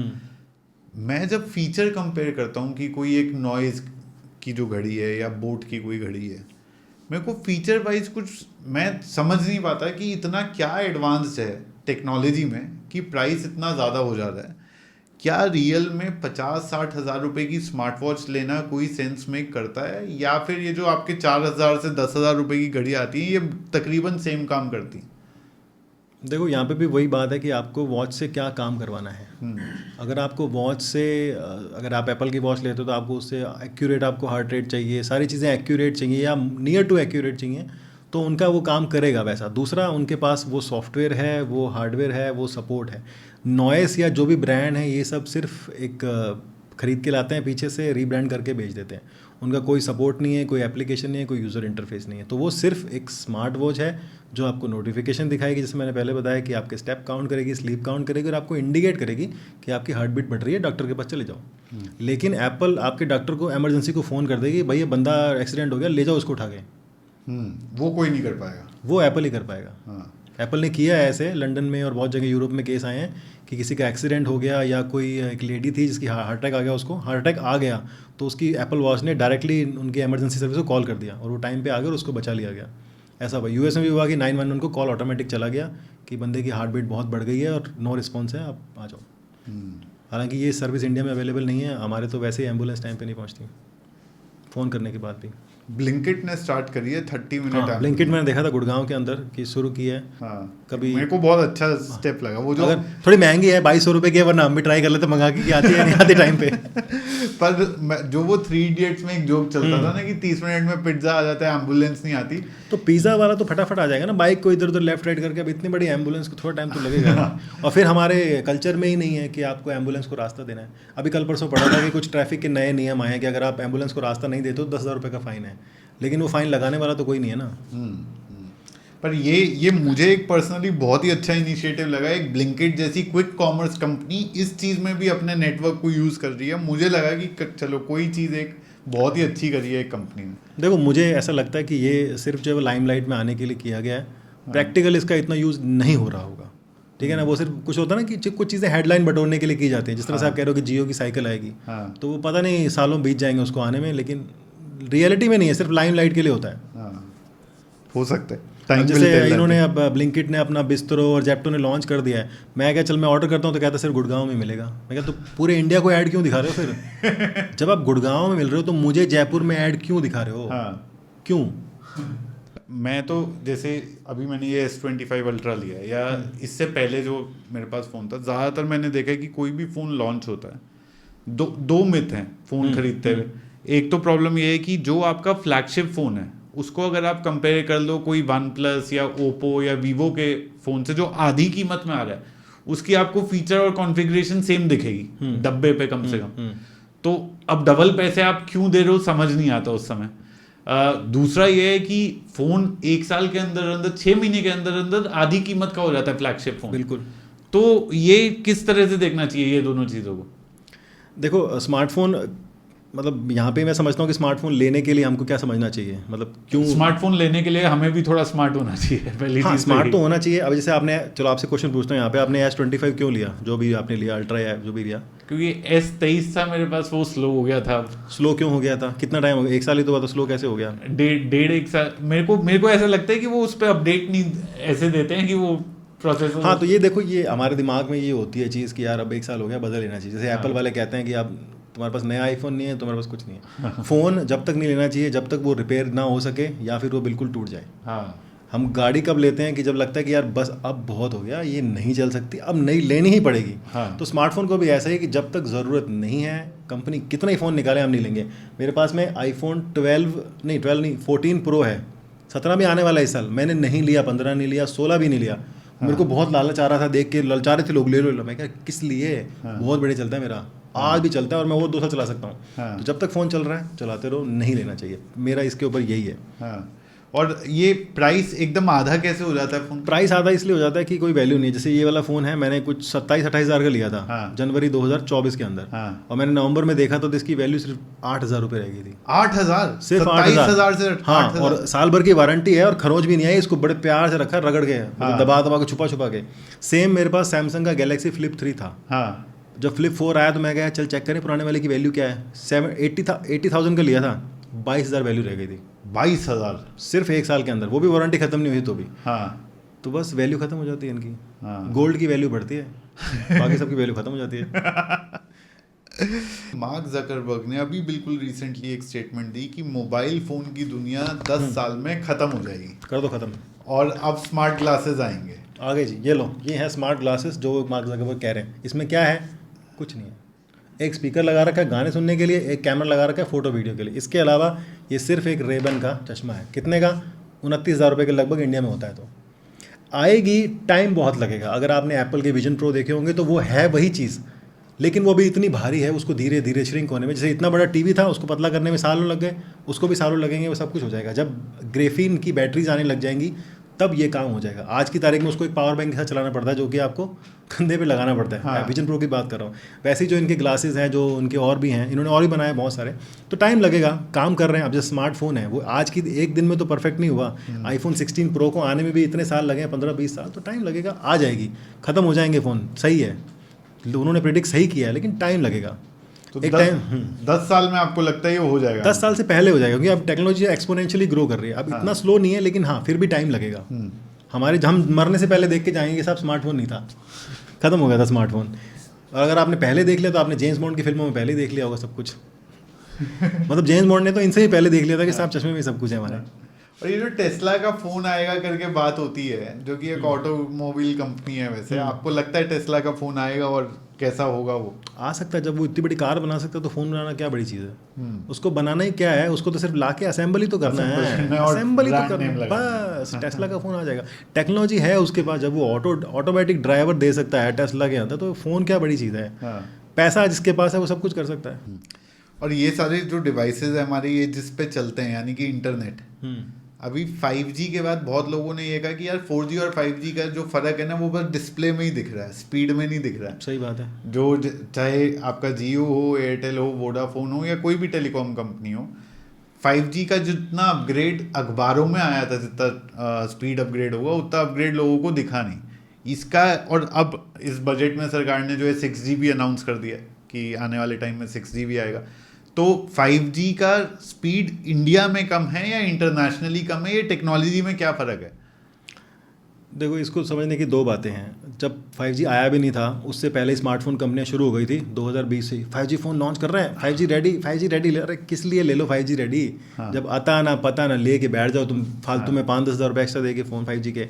अब 5G को समझने के लिए दो बातें हैं। पहली तो ये कि इंडिया में भाई पॉपुलेशन बहुत है, बहुत लोग यूज़ करते हैं। जैसे पहले होता था, जब जियो नया आया था तो स्पीड अच्छी थी, लेकिन जैसे वो फ्री किया, इतने लोगों ने लिया तो डाउनलोड खत्म हो गया, मतलब आप एक ब्राउज़र का पेज भी नहीं खोल सकते थे, इतना पेनिट्रेशन हो गया था। दूसरी बात ये है कि कंपनियां सिर्फ जो है वो दिखावा करती हैं और पैसे खा जाती हैं। तो ये दो चीज़ें समझने की हैं। अब दोनों में सही कौन सी है? थोड़ी थोड़ी दोनों सही हैं। किसी एरिया में आप जाओगे तो डेंसिटी ज़्यादा है तो स्पीड कम आती है। किसी एरिया में, मैंने जब जयपुर में जब पहली बार आया था 5G, मैंने गया चेक किया तो 1100 MB की आ रही थी स्क्रीन, मतलब स्पीड आ रही थी। मैंने स्क्रीनशॉट खींच के लगाया भी था उस टाइम पे, लेकिन आज वो 40 MB हो गई है। 1100 Mbps की हाँ, 1 GB की स्पीड आ रही थी। 5G का जो लिमिट है वो 1 GB है, अप टू 1 GB तक आ सकती है। सेम टाइम पे एयरटेल को चेक किया 300 MB आ रही थी। अब इन दोनों के अंदर नेटवर्क का डिफरेंस है, नेटवर्क की टेक्नोलॉजी का डिफरेंस है, स्टैंड अलोन और नॉन स्टैंड अलोन। जो जियो का है वो ट्रू 5G है, मतलब वो सारा कुछ 5G से बनाया। एयरटेल ने क्या किया, 4G को ही रिफर्बिश करके 5G बना दिया है। तो उसकी स्पीड कभी 1 GB जा नहीं सकती है। तो ये होता है, इसीलिए स्टैंड अलोन और नॉन स्टैंड अलोन बोलते हैं। इसीलिए जियो बोलता है ट्रू 5G और एयरटेल बोलता है अपना कुछ अलग ही। तो ये चीज़ें हैं। तो 5G और इंटरनेशनल की बात करें तो मैंने 5G इतना यूज़ किया नहीं वहाँ पे, क्योंकि जब इंटरनेशनल पे आप जाते हो ना तो आप सांस रोक रोक के नेट चलाते हो। ठीक है ना, क्योंकि वहाँ पे आप डॉलर और यूरो में पे कर रहे हो, तो इतना इंडिया जितना फ्री नहीं मिलता। हालांकि आजकल वहाँ भी मिलने लग गया कि आप 30 यूरो में 60 GB का पैक ले लो, ये ले लो, लेकिन स्पीड वहाँ भी इतनी नहीं आती है कोई भी, क्योंकि डेंसिटी बढ़ती है जैसे जैसे माइग्रेशन बढ़ता है। अब जैसे मैंने जिस दिन स्पीड टेस्ट किया था, आज मैं उस लोकेशन पे जाऊँ तो आज वहाँ भी स्पीड नहीं आई, क्योंकि कंपनी ने हर किसी को 5G पे कर दिया, क्योंकि उन्होंने जानबूझ के 4G के नेटवर्क को स्लो कर दिया है, बंद कर दिया है। वो नहीं चाहते कि 4G चलाएं, क्योंकि यार अब एक नेटवर्क है आपके पास में, घर में 2 वाईफाई हैं, एक 4G वाला 5G वाला। आप बोलोगे मैं 2 को बिजली क्यों दूं? जब मेरा 5G चल रहा है तो 4G क्यों चलाऊं मैं? तो धीरे धीरे आप 4G बंद करते जाओगे, इसलिए उसकी स्पीड भी कम होगी। लोग 5G पे आ गए तो वो डिवाइड होगी। अब घर में आपके 1 GB का कनेक्शन है, घर में एक बंदा चला रहा है, फुल स्पीड आएगी, 10 लोग चलाएंगे, बढ़ जाएगी स्पीड। तो ये कहानी है। अब इंटरनेट की दुनिया के अंदर जो है स्टारलिंक का लॉन्च हो रहा है। वो एयरटेल, वोडाफोन सबके साथ ही टाई अप हो गए। पहले तो ये देखने वाली चीज़ इसमें इंटरेस्टिंग ये थी कि मोदी जी वहाँ जाते हैं यूएस, मिलते हैं, इलॉन मस्क से मीटिंग होती है, वापस आने के कुछ ही दिनों में अचानक से अनाउंसमेंट आ जाती है, और फिर एक एक करके हर एक टेलीकॉम कंपनी के टाई अप की अनाउंसमेंट आती है स्टारलिंक के साथ। बिल्कुल 1,28,000 का मैं पढ़ रहा था इसका जो है इनिशियल कॉस्ट है इंडिया के अंदर, और किनिया के अंदर यही कॉस्ट करीब 800 रुपये है स्टारलिंक के डिवाइस का कॉस्ट। ये इसके पूरे पीछे की कहानी क्या है स्टारलिंक की? ये खबर थोड़ी सी गलत है। एक्चुअली जो आप बोलो ना कि 800 रुपये, वो 800 रुपये मंथली सब्सक्रिप्शन की फ़ीस है, इंस्ट्रूमेंट और इंस्टॉलेशन वगैरह की नहीं है। हाँ। क्योंकि अभी इंडिया में आया नहीं है तो किसी को पता नहीं कि क्या सब्सक्रिप्शन होने वाला है। जब वो इंडिया में आ जाएगा तो वो एयरटेल जियो से कुछ 100-150 रुपये ज़्यादा होगा, इतना कुछ ज़्यादा होगा नहीं। सिर्फ उसमें खास बात क्या है कि मोबिलिटी है, आप कहीं भी उठा के ले जा सकते हो उसको, आपने उठाया कहीं भी प्लग कर दिया। हाँ। आपके फ़ोन या जो आजकल जियो फाइबर या एयर फाइबर जो आ रहे हैं कि आपने बॉक्स उठाया और कहीं भी लगा दिया, बस वही होने वाला है। बस ये है कि ये सैटेलाइट से पकड़ेगा और वो बाकी जो अपने जो नॉर्मल आते हैं जियो एयरटेल के, वो अपने टावर से पकड़ते हैं। सिंपल सी बात है। तो ये खबर गलत है। जब इंडिया में आएगा तो इंडिया में भी 700-800 हज़ार रुपये महीने का ही मिलेगा। हाँ। कीनिया में पहले से लग चुके हैं। अब कीनिया क्या है कि इतना समृद्ध देश नहीं है। हाँ। तो वहाँ पे क्या होता है कि जैसे साइबर कैफ़े होते थे पहले, तो किसी बंदे ने एक ने ले लिया, अपनी बिल्डिंग में बांट दिया, हाँ भाई 800 रुपये महीना पे ले लो। तो वो चीज़ है। इंस्ट्रूमेंट की कॉस्ट सब जगह सेम ही रहने वाली है। थोड़ा बहुत बस टैक्सेस का फर्क आएगा कि अगर यूएस कहता है कि ये मेरा 1000 रुपये का है, तो इंडिया में वो जो है आपको 1500 का मिल जाएगा, क्योंकि 500 रुपये जीएसटी टैक्स दुनिया भर की इंपोर्ट लगा देंगे वो। अदरवाइज कीनिया में लोगे तो बोलेगा चल तुमको डिस्काउंट है। कीनिया में क्या है कि यूनाइटेड नेशन का काफ़ी ज़्यादा काम चलता है, तो वहाँ पर उनको एड मिलती है, यूएस एड मिलती है, तो उस वजह से थोड़ा सस्ता मिल सकता है, लेकिन कॉस्ट में इतनी कोई कमी नहीं आ सकती। तो ये थोड़ी खबर भ्रामक है। हाँ। और स्टारलिंक में स्पीड भी ज़्यादा मिलेगी? नहीं है, शुरू में मिलेगी, जैसे जैसे लोग बढ़ेंगे वही हो जाएगा। स्टारलिंक का मतलब सिर्फ ये है कि आपको अगर कुछ भी नहीं मिल रहा है, जंगल में खड़े हो, तो वो आपके लिए प्राण जीवन रक्षक है, मतलब संकट मोचन है। ये समझ लो आप कि उस एरिया में जहाँ पे नेटवर्क का सिग्नल भी नहीं है, स्टारलिंक आपके लिए संकट मोचन है बस। क्योंकि उसने जो काम किया है ना कि यार आपको जंगल में दे रहा है, समंदर में दे रहा है। आप जाके देखो बहुत सारे जो लोग शिप में काम करते हैं, बॉर्डर एरियाज में, बॉर्डर एरिया का तो केस आते ही रहते हैं, म्यांमार वगैरह के, लेकिन जहाँ पे आप जंगल में जा रहे हो, जैसे सी सेलिंग कर रहे हो, वहाँ पे कौन सा टावर है, तो वो लगाते हैं। जैसे एक कोई चैनल दिख रहा था मैं, वो बंदा उस पर काम करता है, शिप में कार्गो शिप लेके जाता है, तो उसने दिखाया कि हमने देखो स्टारलिंक लगाया अपनी शिप के ऊपर, अब जहाँ जहाँ शिप जाएगी वहाँ नेट चलेगा हमारे पास में। हमारे पास सिग्नल भी नहीं होता, कुछ भी नहीं होता, लेकिन हमारे पास नेट है। तो ये सब है। और ये सेम चीज़ जो है आपको धीरे धीरे फ्लाइट्स के अंदर भी मिल जाएगी। हालांकि इसके ऊपर बात हो चुकी है, अप्रूवल भी हो चुका है, लेकिन डोमेस्टिक फ्लाइट में अभी तक अलाउड नहीं किया है इसको। वो सिक्योरिटी क्लियरेंस की वजह से। हाँ, इंडिया में हर चीज़ सिक्योरिटी रीज़न ही रहती है। लेकिन अगर आप एमिरेट्स की फ्लाइट में जाओगे और इंडिया के ऊपर जा रहे हो तो आपका नेट चलेगा। एमिरेट्स की फ्लाइट में नेट चलता है, लेकिन अगर आप इंडिया के ऊपर उड़ रहे हो किसी भी हाँ तो भी चलेगा, क्योंकि वो इंडिया से नहीं आ रहा है इंटरनेट, वो ऊपर से ही आ रहा है। लेकिन अभी तक नहीं चल रहा था। अभी पहले भी चलता था। अगर आप इंडिया से आ रहे हो और जा रहे हो तो नहीं चलेगा, अगर सिर्फ इंडिया को फ्लाई बाई कर रहे हो तो चलेगा। हाँ, क्वांटस में चलता है, सिंगापुर में चलता है, एमिरेट्स में चलता है, इतिहाद में चलता है, सऊदीया में चलता है। मैं जब गया था सऊदीया में तो उसमें भी चल रहा था, इंडिया से गया था मैं। लेकिन आपने एक चीज नोट करी होगी, इंडिया से जब आपने टेक ऑफ करा ना, जब आप इंडिया का बॉर्डर क्रॉस करते हो तब चलना शुरू होता है। ये मैं बता रहा हूँ, पता नहीं क्योंकि इंडिया का जो उसकी वजह है कि इंडिया का जो रेगुलेशन है वो अलाउ नहीं करता। अब अलाउ हो चुका है। मैं फरवरी 2023 में गया था सऊदीया की फ्लाइट से बिजनेस क्लास में, तो मुझे मिला था वाईफाई, और वो दिल्ली से मतलब टेक ऑफ करते ही आ गया मैसेज कि लो कनेक्ट कर लो वाईफाई। अच्छा, 5 MB का डेटा है और बाकी आपको बस सर्फिंग के लिए मिलेगा। तो वो 2022 तक नहीं होगा शायद, लेकिन उससे पहले का ये मुझे पता है कि अगर आपकी इंटरनेशनल फ्लाइट है, इंडिया से टेक ऑफ नहीं है, लैंडिंग नहीं है, तो आप चला सकते हो, और क्योंकि वो सैटेलाइट से मिलेगा। और अब ये स्टारलिंक की वजह से जो है वो फ्री एक्सेस हो जाएगा, मतलब वो आप फ्लाइट पे बैठकर आराम से रीजनेबल रेट पे सर्फिंग कर सकते हो। नहीं, फ्लाइट में रीजनेबल कुछ नहीं, वो महंगा ही मिलेगा आपको। वो फ्लाइट एक प्रीमियम चीज़ है। आपको वहाँ पे चाहे जब 100 रुपये की मिलती है, तो बाकी आप इंटरनेट को तो भूल जाओ। फ्री मिलेगा आपको 5 MB, सिर्फ ललचाने के लिए कि आप खरीद लो 500 रुपये का, और आप बोलोगे 3 घंटे के लिए 500 रुपये कौन लगाएगा, मैं तो सो रहा हूँ। अब एक चीज़ ये बताओ कि मेरे को, हम ये कैमरा लगा करके रिकॉर्डिंग कर रहे हैं, 120 मेगापिक्सल 100 मेगापिक्सल के कैमरा फ़ोन आ रहे हैं मार्केट के अंदर। ये सही है? ये कैमरा फ़ोन असली में 120 मेगापिक्सल के होते हैं? क्योंकि अगर वो होते हैं तो फिर ये DSLR कैमरास का क्या यूज़ है? देखो, पिक्सल तो 200 तक पहुंच चुका है, अभी आप 120 पे अटके हो। सैमसंग ने 200 मेगापिक्सल का भी कैमरा जो है वो निकाल दिया है। एक्चुअली स्मार्टफोन में क्या होता है कि हर चीज़ को कॉम्पैक्ट बनाने के चक्कर में और एक कंपैरिजन दिखाने के चक्कर में वो नंबर बढ़ाते हुए जा रहे हैं, क्वालिटी इतनी इंप्रूव नहीं हो रही। अभी सैमसंग के किसी फ़ोन में हाल ही में आपने देखा होगा कि सैमसंग कहता है हम चांद की फ़ोटो खींच रहे हैं, लेकिन वो AI है, वो नकली फ़ोटो आपको दिखा देता है। तो ऐसे बेवकूफ़ बनाती हैं बड़ी बड़ी कंपनी। अब सैमसंग कोई छोटा नाम तो है नहीं, बहुत बड़ा नाम है। जब वो ऐसे कर रहा है तो बाकी लोग भी करते हैं, और बहुत सारी कंपनियाँ चोरी करते हुए पकड़ी गई हैं। कैसे? DSLR से फ़ोटो खींचते हैं अपने प्रोमो के लिए, लेकिन वो होती किसके हैं, मोबाइल दिखाते किसके हैं कि मोबाइल फ़ोन से खींची है। नोकिया पकड़ा गया, ऐसे बहुत सारे जो है ब्रांड्स पकड़े गए हैं जो अपनी एडवर्टीजमेंट में वो दिखाते हैं। तो यही सब होता है। जो DSLR है वो प्योर आपको मेगापिक्सल देगा, और उसकी जो डिटेल होती है, मतलब आपने बहुत सारी सेटिंग्स होती हैं, एक आम मोबाइल फ़ोन चलाने वाला नहीं जानता उसको ISO लेवल क्या है, उसमें बहुत सारी चीज़ें। अब तो मैं भूल गया कैमरा चलाने के अंदर। तो वही है। और ये जो कैमरा होता है ये पिक्सल बिनिंग के ऊपर काम करता है। 200 जो लिखा है इसको डिवाइड बाय 16 कर दोगे तो जो मेगापिक्सल आएगा 48 आएगा, जो भी आएगा वो उतने भी फ़ोटो देता है। और उसके बाद में भी वो उसको इतना रिड्यूस करते हैं कि आपकी स्टोरेज ना भर जाए। स्टोरेज कितनी होती है? 64 GB आजकल हो गई है, वरना तो भैया हमने 8 GB के फ़ोन भी देखे हैं इंटरनल स्टोरेज वाले। आजकल 64 128 आ गए हैं। और अगर वो 200 मेगापिक्सल पे फ़ोटो खींचेगा तो एक फ़ोटो ही कम से कम 20 MB 200 MB 300 MB की बनेगी, और आपका फ़ोन एक दिन में भर जाएगा। तो बस वही चीज़ें हैं, बोल देते हैं 200 पिक्सल बिनिंग पे कम किया, और उसको और भी वो डिग्रेड करके सोचते हैं 4-5 MB की फ़ोटो आ जाए, बंदा शिकायत ना करे कि फ़ोन भर गया, फ़ोन भर गया, फ़ोन भर गया। तो यानी तो ये सब ये गिमिक है।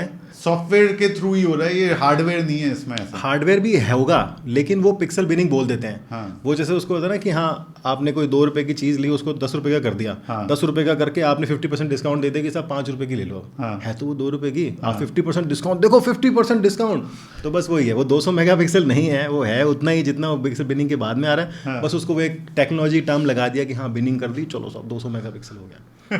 तो ये अगर, और फिर क्या हो गया DSLR और मोबाइल में बस ये है कि आजकल हर कोई DSLR नहीं लेता, जिसको पता है कि मेरे DSLR का काम क्या है।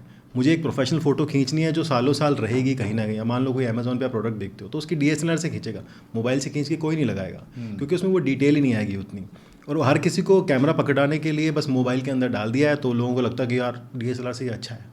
दुनिया में बहुत सारे मिथ हैं जो हम नवी कभी नहीं समझ सकते। बहुत सारे टेक यूट्यूबर्स जो होते हैं वो एक कंपैरिजन दिखाते हैं शॉर्ट्स के अंदर कि भाई ये देखो, ये आईफोन या कोई बड़े नए फ़ोन से फ़ोटो ली है, ये DSLR से ली है, और वो दिख रहा होता है कि ये बेटर है। वो असली फ़ोटोएं होती हैं, या जैसे आपने बताया कि DSLR की फ़ोटो ली और उसको नहीं, वो फ़ोटो असली ही होती है। अगर आप एक DSLR से फ़ोटो खींचोगे तो DSLR में मोड होते हैं, मैनुअल मोड में खींच रहे हो, ऑटो मोड में खींच रहे हो, और जब वो कंपैरिजन करते हैं तो ऑटो मोड में ही खींचते हैं। और जब आप फ़ोन से फ़ोटो खींचते हो तो वो फ़ोटो खींचने के बाद में उसमें कितने घंटे बैठ के उसको प्रोसेस किया है ये तो आपको नहीं बताया ना। फोटोशॉप पे, और बस फोटोशॉप पे या जो भी सॉफ्टवेयर लिया, या फिर आईफोन की तरह सीधा एडिट दबाया, ऑटो दबाया, कहानी खत्म। आईफोन में होता है ना कि हाँ फोटो खींची। अब आईफोन को तो क्या है, अगर आप रात को फोटो खींचोगे तो आप फेंक के मारोगे आईफोन को कि क्या घटिया फ़ोन है यार, फोटो नहीं अच्छी आती। क्यों? उसको लाइट चाहिए। लेकिन वहीं लाइट, उस वाली फ़ोटो को आप नाइट मोड में खींच लो, एडिट में जाके ऑटो पे कर दो तो वही उजाले की तरह हो जाती है।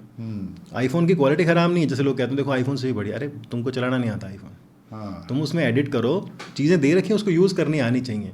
तो बस वही है। DSLR में मैं कम से कम 6 महीने तक DSLR यूज़ किया। जब नया लिया मेरी वीडियो काली बनती थी। अब मुझे पता ही नहीं था कि ISO का लेवल क्या करना है। मुझे किसी ने बताया इसको मैनुअल मोड में रखो, अपना फिक्स करके रखो, तब आएगी बढ़िया। आपको ये लाइटों की जरूरत ही नहीं है इतनी। मैं कहता था यार ये देख 50,000 रुपये ख़राब हो गए। तो हमको चलाना ही नहीं आता था। बस वही है कि DSLR में आप फोटो तो ले रहे हो, लेकिन आपको उसको बाद में प्रोसेस करना पड़ता है। DSLR चीज़ आपको दे रहा है रॉ, आप ले लो उससे 50 MB की फ़ोटो और आप आराम से उसमें जो करना कर लो। तो जो एक प्रोफेशनल बंदा है DSLR वही चला सकता है, हर किसी के लिए नहीं है DSLR। सर एक और ये gaming mobile, gaming laptop, gaming computer, ये बड़े एक गिमिक की तरह, उसमें बाहर से तो बहुत फैंसी होता है वो, बट जब उसकी कॉन्फ़िगरेशन जाकर के देखो, अगर डेप्थ में जाकर के रिसर्च करो तो बहुत ज़्यादा फर्क नहीं दिखता। लेकिन प्राइसिंग 3 गुना 4 गुना होती है प्रोसेसिंग के दम पे, या इस चीज़ पे कि ये ज़्यादा देर तक चलेगा, गर्म नहीं होगा, इसमें डिस्प्ले बेटर आएगा। ये रियल में इतना कुछ है उन फोन्स और डिवाइसेस में, या ये भी एक गिमिक है? देखो शुरू में जब स्मार्टफोन आने लगे थे तो वो दिखाते थे कि देखो ये टच स्क्रीन वाला फ़ोन है, ठीक है। उसके बाद में उन्होंने एक कैमरा डाल दिया कि देखो जी एक कैमरा फ़ोन है। फिर उन्होंने डाल दिया उसमें बढ़िया स्पीकर, तो भैया ये म्यूज़िक वाला फ़ोन है। फिर वीवो जैसी कंपनी आके देखो जी हमारा कैमरा फ़ोन है, कैमरा एंड म्यूज़िक पे फोकस किया। तो हर कंपनी के पास कुछ ना कुछ अलग हट के बोलने के लिए होता है। तो फिर जो आती हैं, कभी कंपनी आ गई यार मैं गेमिंग फ़ोन बनाऊंगी, क्या करना है? कुछ नहीं करना, बस थोड़ा डिज़ाइन बना दे फंकी शंकी सा, हाँ बना दे भैया ये गेमिंग फ़ोन है। प्रोसेसर थोड़ा सा अलग लगा दे, हटके लगा दे, जिसमें थोड़ी सी स्पीड ज़्यादा हो। अब गेमिंग में क्या होता है कि आपको गीगाहर्ट्ज़ ज़्यादा चाहिए होते हैं, रैम ज़्यादा चाहिए, थोड़ी थोड़ी बढ़ा दो उनसे और लगा दो गेमिंग। कर लेगा वो गेमिंग अच्छी, ऐसा नहीं है कि वो नहीं कर पाएगा। अगर मान लो एक नॉर्मल फ़ोन है, कैमरा फ़ोन आपने लिया 100% परफॉर्मेंस है, गेमिंग फ़ोन ले रहे हो तो 120% दे देगा उसमें, गेमिंग ही नहीं है वो। लेकिन वो उनको एक टर्म मिल जाती है गेमिंग फ़ोन। अब गेमिंग फ़ोन 80,000 का भी आता है और 10,000 का भी आता है। हाँ। यहाँ पे जो प्रॉब्लम है वो समझने वाली है। अब आप टेम्पल रन खेल रहे हो तो आप 10,000 में फ़ोन ले सकते हो, गेमिंग फ़ोन है आपके लिए टेम्पल रन, लेकिन अगर आपको कॉल ऑफ ड्यूटी खेलनी है तो वो वाला गेमिंग फ़ोन नहीं खेल पाएगा। उसके लिए आपको 80,000 वाला ही लेना पड़ेगा। हाँ, तो आज की तारीख में हर कोई गेमिंग फ़ोन है, आज की तारीख में हर कोई कैमरा फ़ोन है, आज की तारीख में हर स्मार्टफोन है। अगर आपको एक कैमरा चाहिए तो 5,000 के फ़ोन में भी आता है और 1.5 लाख के फ़ोन में भी आता है। हाँ। तो वो कैमरा फ़ोन सारे कैमरा फ़ोन है। तो वही वाली बात है, सब गेमिंग फ़ोन है। कौन सी गेम खेलनी है उसके, अब गेमिंग पीसी बनवाते हैं। अब कोई बोलेगा मुझे GTA 6 आ रही है, मुझे वो खेलनी है, तो भैया उसकी रिक्वायरमेंट तो समझ ले कि क्या वो तेरे पीसी पे चलेगी। तेरे पास गेमिंग पीसी है लेकिन वो तेरे पे नहीं चलेगी, क्योंकि वो कॉन्फ़िगरेशन मैच ही नहीं करेगा। गेमिंग में होता है ना कि मिनिमम, मीडियम और हाई 3 तरह की सेटिंग वो देते हैं गेम वाले, तो वो मैच भी तो करनी चाहिए। गेमिंग के नाम पे ये जो 4090 RTX 2.5 lakh graphic card, 2.5 lakh का ग्राफिक कार्ड है। 2-2.5 लाख रुपए का ग्राफिक कार्ड है, वो क्या करता है ऐसा और वो ज़रूरी है या नहीं है? करता देखो कुछ नहीं है, हर चीज़ का वो होता है कि एक अल्ट्रा वर्जन होता है, अल्ट्रा। हाँ।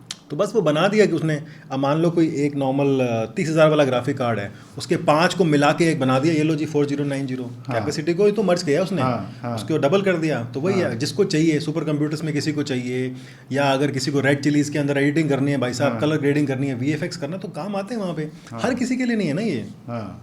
वो बोलेगा 2.5 लाख दिमाग खराब है, मैं तो एप्पल का वो ले आऊंगा उठा के 2.5 लाख। कौन सी गेम है जो इसी पे चलेगी? मतलब नहीं, वो बता दिया गया है कि गेमिंग के हिसाब से, लेकिन सिर्फ गेमिंग के अलावा बहुत सारे काम है। बोलो ना, वीडियो एडिटिंग है, वीडियो प्रोसेसिंग है, ये बहुत काम होते हैं। एक फिल्म की शूटिंग होती है 60 दिन में, लेकिन एडिटिंग होती है 6 महीने में। एक छोटे से गाने को एडिट करने में कम से कम महीना भर लग जाता है। क्यों भैया, बहुत काम करते हैं उसके ऊपर। एक ऐड बनती है, एक दिन में बन जाती है, एडिटिंग करने में जमाना निकल जाता है उसको। तो iMac या फिर जो नॉर्मल HP टाइप कोई भी, डिपेंड करता है कि आपने काम क्या करना है। तो अगर किसी को हैवी प्रोसेसिंग का काम करना है, क्या iMac में उसको ज़्यादा एडवांटेज मिलेगा एक नॉर्मल HP के लैपटॉप के बनस्पत? प्रोसेसिंग स्पीड से पता लगेगा कि दोनों की स्पीड कितनी है। अगर दोनों की सेम स्पीड है, कॉन्फ़िगरेशन अगर दोनों का सेम है, तो आप उसमें विंडोज़ में भी जा सकते हो, HP के अंदर भी जा सकते हो। iMac दिखावा करने की ज़रूरत नहीं है। एप्पल का ये है कि उसके पास 2 चीज़ें हैं, एक उनका सॉफ्टवेयर बेहतर है, बग फ्री है, वायरस फ्री है। दूसरा है उनका प्रीमियम एक्सपीरियंस है, कस्टमर सर्विस अल्टीमेट मिलेगा जब तक आप वारंटी में हो। उसके बाद पैसे लगेंगे हर चीज़ के। एंड्रॉयड में, विंडोज़ में ये है कि वायरस अटैक हो सकता है, सिक्योरिटी नहीं है आपको, और सर्विस कैसी मिलेगी वो आप नहीं जानते हो। एप्पल 2 चीज़ों के पैसे लेता है, प्रीमियम के और सॉफ्टवेयर के। एप्पल का अगर आईफोन कोई लेता है तो 2 बातों के लेता है, पहला सिर्फ दिखावा करने के लिए, दूसरा उसको पता है कि उसका सॉफ्टवेयर कितना अच्छा है। और ये जो चाइनीज ऐप्स के बारे में इतना चलता है कि ये आपका डेटा चुरा लेते हैं, ये चुरा लेते हैं। अब बहुत लोग इसमें, मैंने यूट्यूब पे भी देखा है, बहुत क्रिएटर कहते हैं अरे तुम्हारे पे ऐसा कौन सा डेटा है, तो तुम क्यों इतनी चिंता लेते हो कि तुम जो है आईफोन ले रहे हो डेटा प्रोटेक्शन करने के लिए, इतने महंगे महंगे फ़ोन ले रहे हो। दूसरी तरफ बहुत लोग ये भी कहते हैं कि भाई जो है डेटा अपना बहुत संभाल के रखो, और जो है आपके डेटा की एक वैल्यू है, तो किसी भी, कोई भी ऐप आपका अगर डेटा चोरी कर ले रही है तो वो मत करने दो। बहुत लोगों ने ट्रू कॉलर को अनइंस्टॉल करा अपने फ़ोन से ये सब चक्कर में। तो ये क्या, ये कितना डेटा होता है और इसका क्या फ़ायदा क्या होता है कंपनीज को, और हमें क्या नुकसान होता है? अभी ना रिसेंटली एक मूवी आई है फतेह नाम से, सोनू सूद की मूवी है, वो इसी चीज़ के ऊपर बेस्ड है और काफ़ी इंटरेस्टिंग मूवी है। तो अगर आपको डीप में जानना है तो वो आप एक बार देख लेना, बड़ा मज़ा आएगा आपको देखने में। इसमें होता यही है कि जैसे मान लो किसी एक बंदे ने, जैसे अब मैंने है ट्रू कॉलर, मेरे पास है ट्रू कॉलर, चलाता हूँ मैं, मुझे कोई भेदभाव नहीं है। मेरे कॉन्टैक्ट में 1000 लोग हैं, तो 1000 लोगों का नंबर चला गया ट्रू कॉलर के पास में। अब वो 1000 नंबर क्या होते हैं कि उसके पास 1000 नंबर आ गए, उस 1000 में से पहले से कुछ 10 लोग होंगे जिन्होंने पहले से कर रखा होगा, तो 10 का मल्टीप्लिकेशन हो गया 100, फिर 100 का मल्टी 1000, तो इतने नंबर आ जाते हैं। अब मान लो कि आपके पास में 1 करोड़ लोगों के मोबाइल नंबर है, अब आप क्या करोगे? और नाम भी है, नाम है चाहे नहीं है, हाँ। ठीक है, नंबर है आपके पास, एक्टिव नंबर है, आपको पता है कि ये चल रहा है या नहीं भी चल रहा है, फ़र्क नहीं पड़ता। एक वो क्या करते हैं, एक लिंक पुश करते हैं 1 करोड़ लोगों को कि साहब फ्री रिचार्ज मिल रहा है, समझ लो कि फ्री रिचार्ज है आपका, वो एग्जाम्पल लेता हूँ। 1 करोड़ में से अगर 1 लाख 1%, 1% लेते हैं 1 करोड़ में, 1 लाख लोगों ने अगर क्लिक कर दिया तो उनका तो काम हो गया।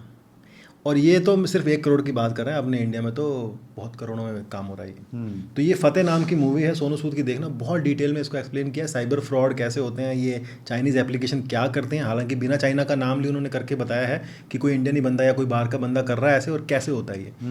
तो हम डेटा को क्या कर सकते हैं। बाकी जो ये है कि आपके डेटा की वैल्यू तभी है जब आपकी कुछ वैल्यू है। अगर आपकी वैल्यू नहीं तो आपकी डेटा की भी कोई वैल्यू नहीं है, सिंपल सी बात है। तो अगर आपकी वैल्यू तो अपनी चीज़ों को सिक्योर करके रखो। और अगर आपको लगता है कि यार ट्रू कॉलर मेरे सेव किए नंबर आगे बांट रहा है तो भैया नंबर लिया ही किसी ने इसीलिए कि वो आगे बांट सके, किसी को दे सके। बाकी आपका दुनिया भर की ब्लॉकर एप्लीकेशन है, ट्रू कॉलर आप लगाते हो तो कम से कम आपको खुद को पता है कि भैया ये नंबर स्कैम है। ट्रू कॉलर आपको 50% ही सही हेल्प तो कर रहा है। आजकल चलाते रेड फ्लैग होता है ना कि हाँ भाई ये इंश्योरेंस वाला है, ये लोन वाला है, ये फ्रॉड बंदा है, इसको मत उठाना, या ये साइबर फ्रॉड वाला है, या डिजिटल अरेस्ट वाला है, या इंटरनेशनल नंबर है, तो आपकी थोड़ी हेल्प तो हो रही है ना, मत उठाओ उसको। ये और बताओ कि अब क्योंकि चाइना इंडिया की बात हो गई है, बहुत सारी कंपनीज ये मेड इन इंडिया है करके जो है फ़ोन्स बेच रहे हैं आजकल कि भाई ये भारतीय फ़ोन है या ये यहाँ पर बना हुआ फ़ोन है।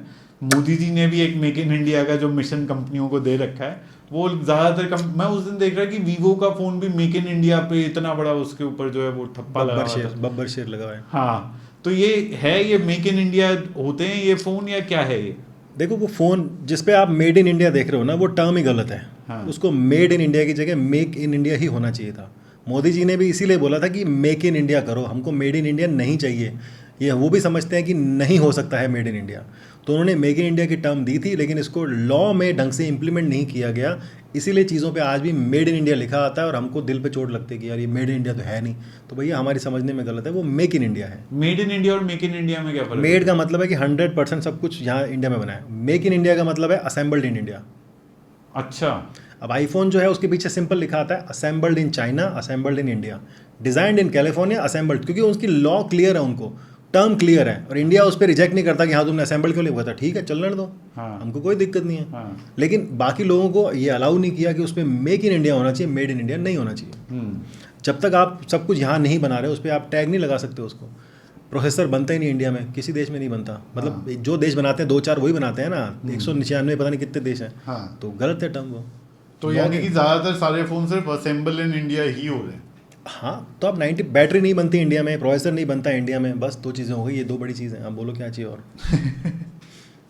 अब इंडिया में कुछ नहीं बनता। हमने बहुत सारे फैक्ट्री विजिट किए हैं। अगर आपको किसी भी ब्रांड का अगर आपको लगता है तो आप उनकी फैक्ट्री का टूर कर लो। फैक्ट्री के टूर में आप जाओगे तो दुनिया भर की वो मदरबोर्ड दिखाते हैं, मदरबोर्ड पे एक पीसीबी को लगाते हैं और उस पर कम से कम 10-15 लगी होती हैं, वो एक भी नहीं बनती इंडिया में। अब बोलो 40% काम वहीं खत्म हो गया। तो सिर्फ असेंबल्ड इन इंडिया है। मोदी जी का जो ये था कि अगर आप इंडिया में आके बनाओगे तो वो मिलेगा, एम्प्लॉयमेंट मिलेगा, तो वो मिल रहा है। तो अगर आप कोई इंडिया की वीडियो देखते हो फैक्ट्री वाली, तो वहाँ पे इंडियन लोग ही काम कर रहे हैं। वहाँ पे सिर्फ 5 या 10% बाहर के लोग होते हैं जो उनको सिर्फ मैनेज कर रहे हैं, तो वो सक्सेसफुल है। लेकिन जो टर्म लिखी होती है मेड इन इंडिया, वो गलत है। ब्रांड्स या तो खुद से बदल लें इसको, या फिर लॉ इसको लेके आए कि साहब अगर आपका प्रोडक्ट नहीं है कंप्लीटली 100%, तो आप उसको मेक इन इंडिया लिखो, क्या उसको लिख दो assembled in India, better term है। चाइना में शाओमी ने इलेक्ट्रिक साइकिल्स भी निकाल दी, कार भी निकाल रखी उन्होंने, तो कार भी निकाल दी इलेक्ट्रिक, बहुत कुछ इलेक्ट्रिक है। हाँ, सो वैक्यूम क्लीनर से लेकर के सब कुछ है, सब कुछ है, आप सोच नहीं सकते वो भी है। हाँ, एक mobile company full scale electronic में जहां जहां जा सकती थी वहां चली गई। अभी रिसेंटली मैं पढ़ रहा था जियो की इलेक्ट्रिक साइकिल आ रही है 2025 में। जियो इंडिया की भी कुछ कंपनीज उस तरह से बढ़ने वाली हैं जो इलेक्ट्रिक कार, इलेक्ट्रिक बाइक और सब चीज़ों में घुस जाएगी। वो चाइना से लेके आएंगे, मेड इन इंडिया करके भेज देंगे उसको। यही होता है और यही होता आया है और यही होता रहेगा। इसमें परिवर्तन में बहुत टाइम लगेगा, क्योंकि इंडिया में इनोवेशन बहुत है। हाँ, क्योंकि इंडिया में इनोवेशन बहुत है, लेकिन वो सारा का सारा बाहर चला जाता है। इंडिया उसको जो है वो रोक नहीं पाता है, बस बात वही है। हम तो सिर्फ लेबलिंग करते हैं यहाँ पे, make in India, made in India. और अब अगले 1 साल में टेक्निकल शर्मा जी चैनल से हम क्या एक्सपेक्ट कर सकते हैं और किस टाइप का कंटेंट देखने मिलेगा हमें जैसे जैसे हम आगे जाएंगे? देखो, सब लोग यही कहते हैं कि आप जो है वो अपने स्टाइल को वैसा ही रखो, लेकिन जो कंटेंट की क्वालिटी है उसको थोड़ा सा इंप्रूव करो। तो उसको इंप्रूव करने से पहले मैं थोड़ी सी फ्रीक्वेंसी अभी इंक्रीज़ कर रहा हूँ, क्योंकि अभी जो हाल ही में एक्सीडेंट हुआ था जनवरी के अंदर, जब हम मिलने वाले थे और नहीं मिल पाए थे, लगभग 2 महीने हो गए हैं शायद उस बात को। तो बस वही है कि एक अगर बहुत बड़ा एक्सीडेंट होता, सोचो कुछ फ्रैक्चर हो जाता है, इंजरी होता, तो फिर तो बहुत मुश्किल होता है। लेकिन आप लोगों का इतना प्यार और सपोर्ट है कि कुछ नहीं हुआ, एक खरोंच तक नहीं आई, सिर्फ थोड़ा सा इंटरनल पेन रह गया। तो बस थोड़ा सा वेट करना है। मैं कहता हूँ ना, सब्र रखने वाले को सब मिल जाता है। तो बस वही ये कोशिश जारी है। आप अपना प्यार बनाए रखोगे तो ये वही कंटेंट है जो 2015 में आप देखा करते थे कि 4-4, 5-5 वीडियो आ रही हैं, दिन की आ रही हैं। हालांकि अब दिन की तो पॉसिबल नहीं है, लेकिन हाँ 1-2 वीडियो रोज़ की कुछ ना कुछ देनी शुरू करेंगे, ताकि वही जो है फ्रीक्वेंसी बन जाए, क्वांटिटी और क्वालिटी दोनों आपको मिलती रहेगी टाइम टू टाइम। और हमारी सर बहुत बहुत शुभकामनाएं आपके चैनल के लिए, and we really hope that you become the biggest tech creator again. in 2025? देखो बिगेस्ट नहीं बनना है, एक तो बिगेस्ट बनने में और दिल जीतने में, मैं हमेशा ये कहता हूँ कि यार मैं तो सिर्फ दिल जीतने के लिए आया हूँ। मुझे वो 10 लाख लोग नहीं चाहिए जो मुझे जानते हैं, मुझे वो 1000 लोग चाहिए जो मुझे मानते हैं। हाँ। बस कि यार शर्मा जी हैं, बस दिल से कनेक्ट है। जैसे मैंने बताया ना कि मैं चढ़ा तो उन्होंने कहा, अभी जैसे होटल में चेक इन किया तो वो बोलता है कि सर मैंने भी आपकी वीडियोस देखी हैं। मैं यार बढ़िया बात देखी तो अच्छी बात है, अच्छा लगा सुन के, अच्छा लगा। हाँ। ये सब चीज़ें हैं। बहुत बहुत शुक्रिया सर हमारे पॉडकास्ट पे आने के लिए, and thank you, and we will have you again जी वेरी जरूर। सून। जी बिल्कुल, नेक्स्ट टाइम आप दिल्ली आओगे तो हम फिर से बैठेंगे। बिल्कुल जी बिल्कुल बैठेंगे कुछ नए मुद्दों के साथ, कुछ नए टॉपिक और नए स्कैम्स के साथ। Thank you sir.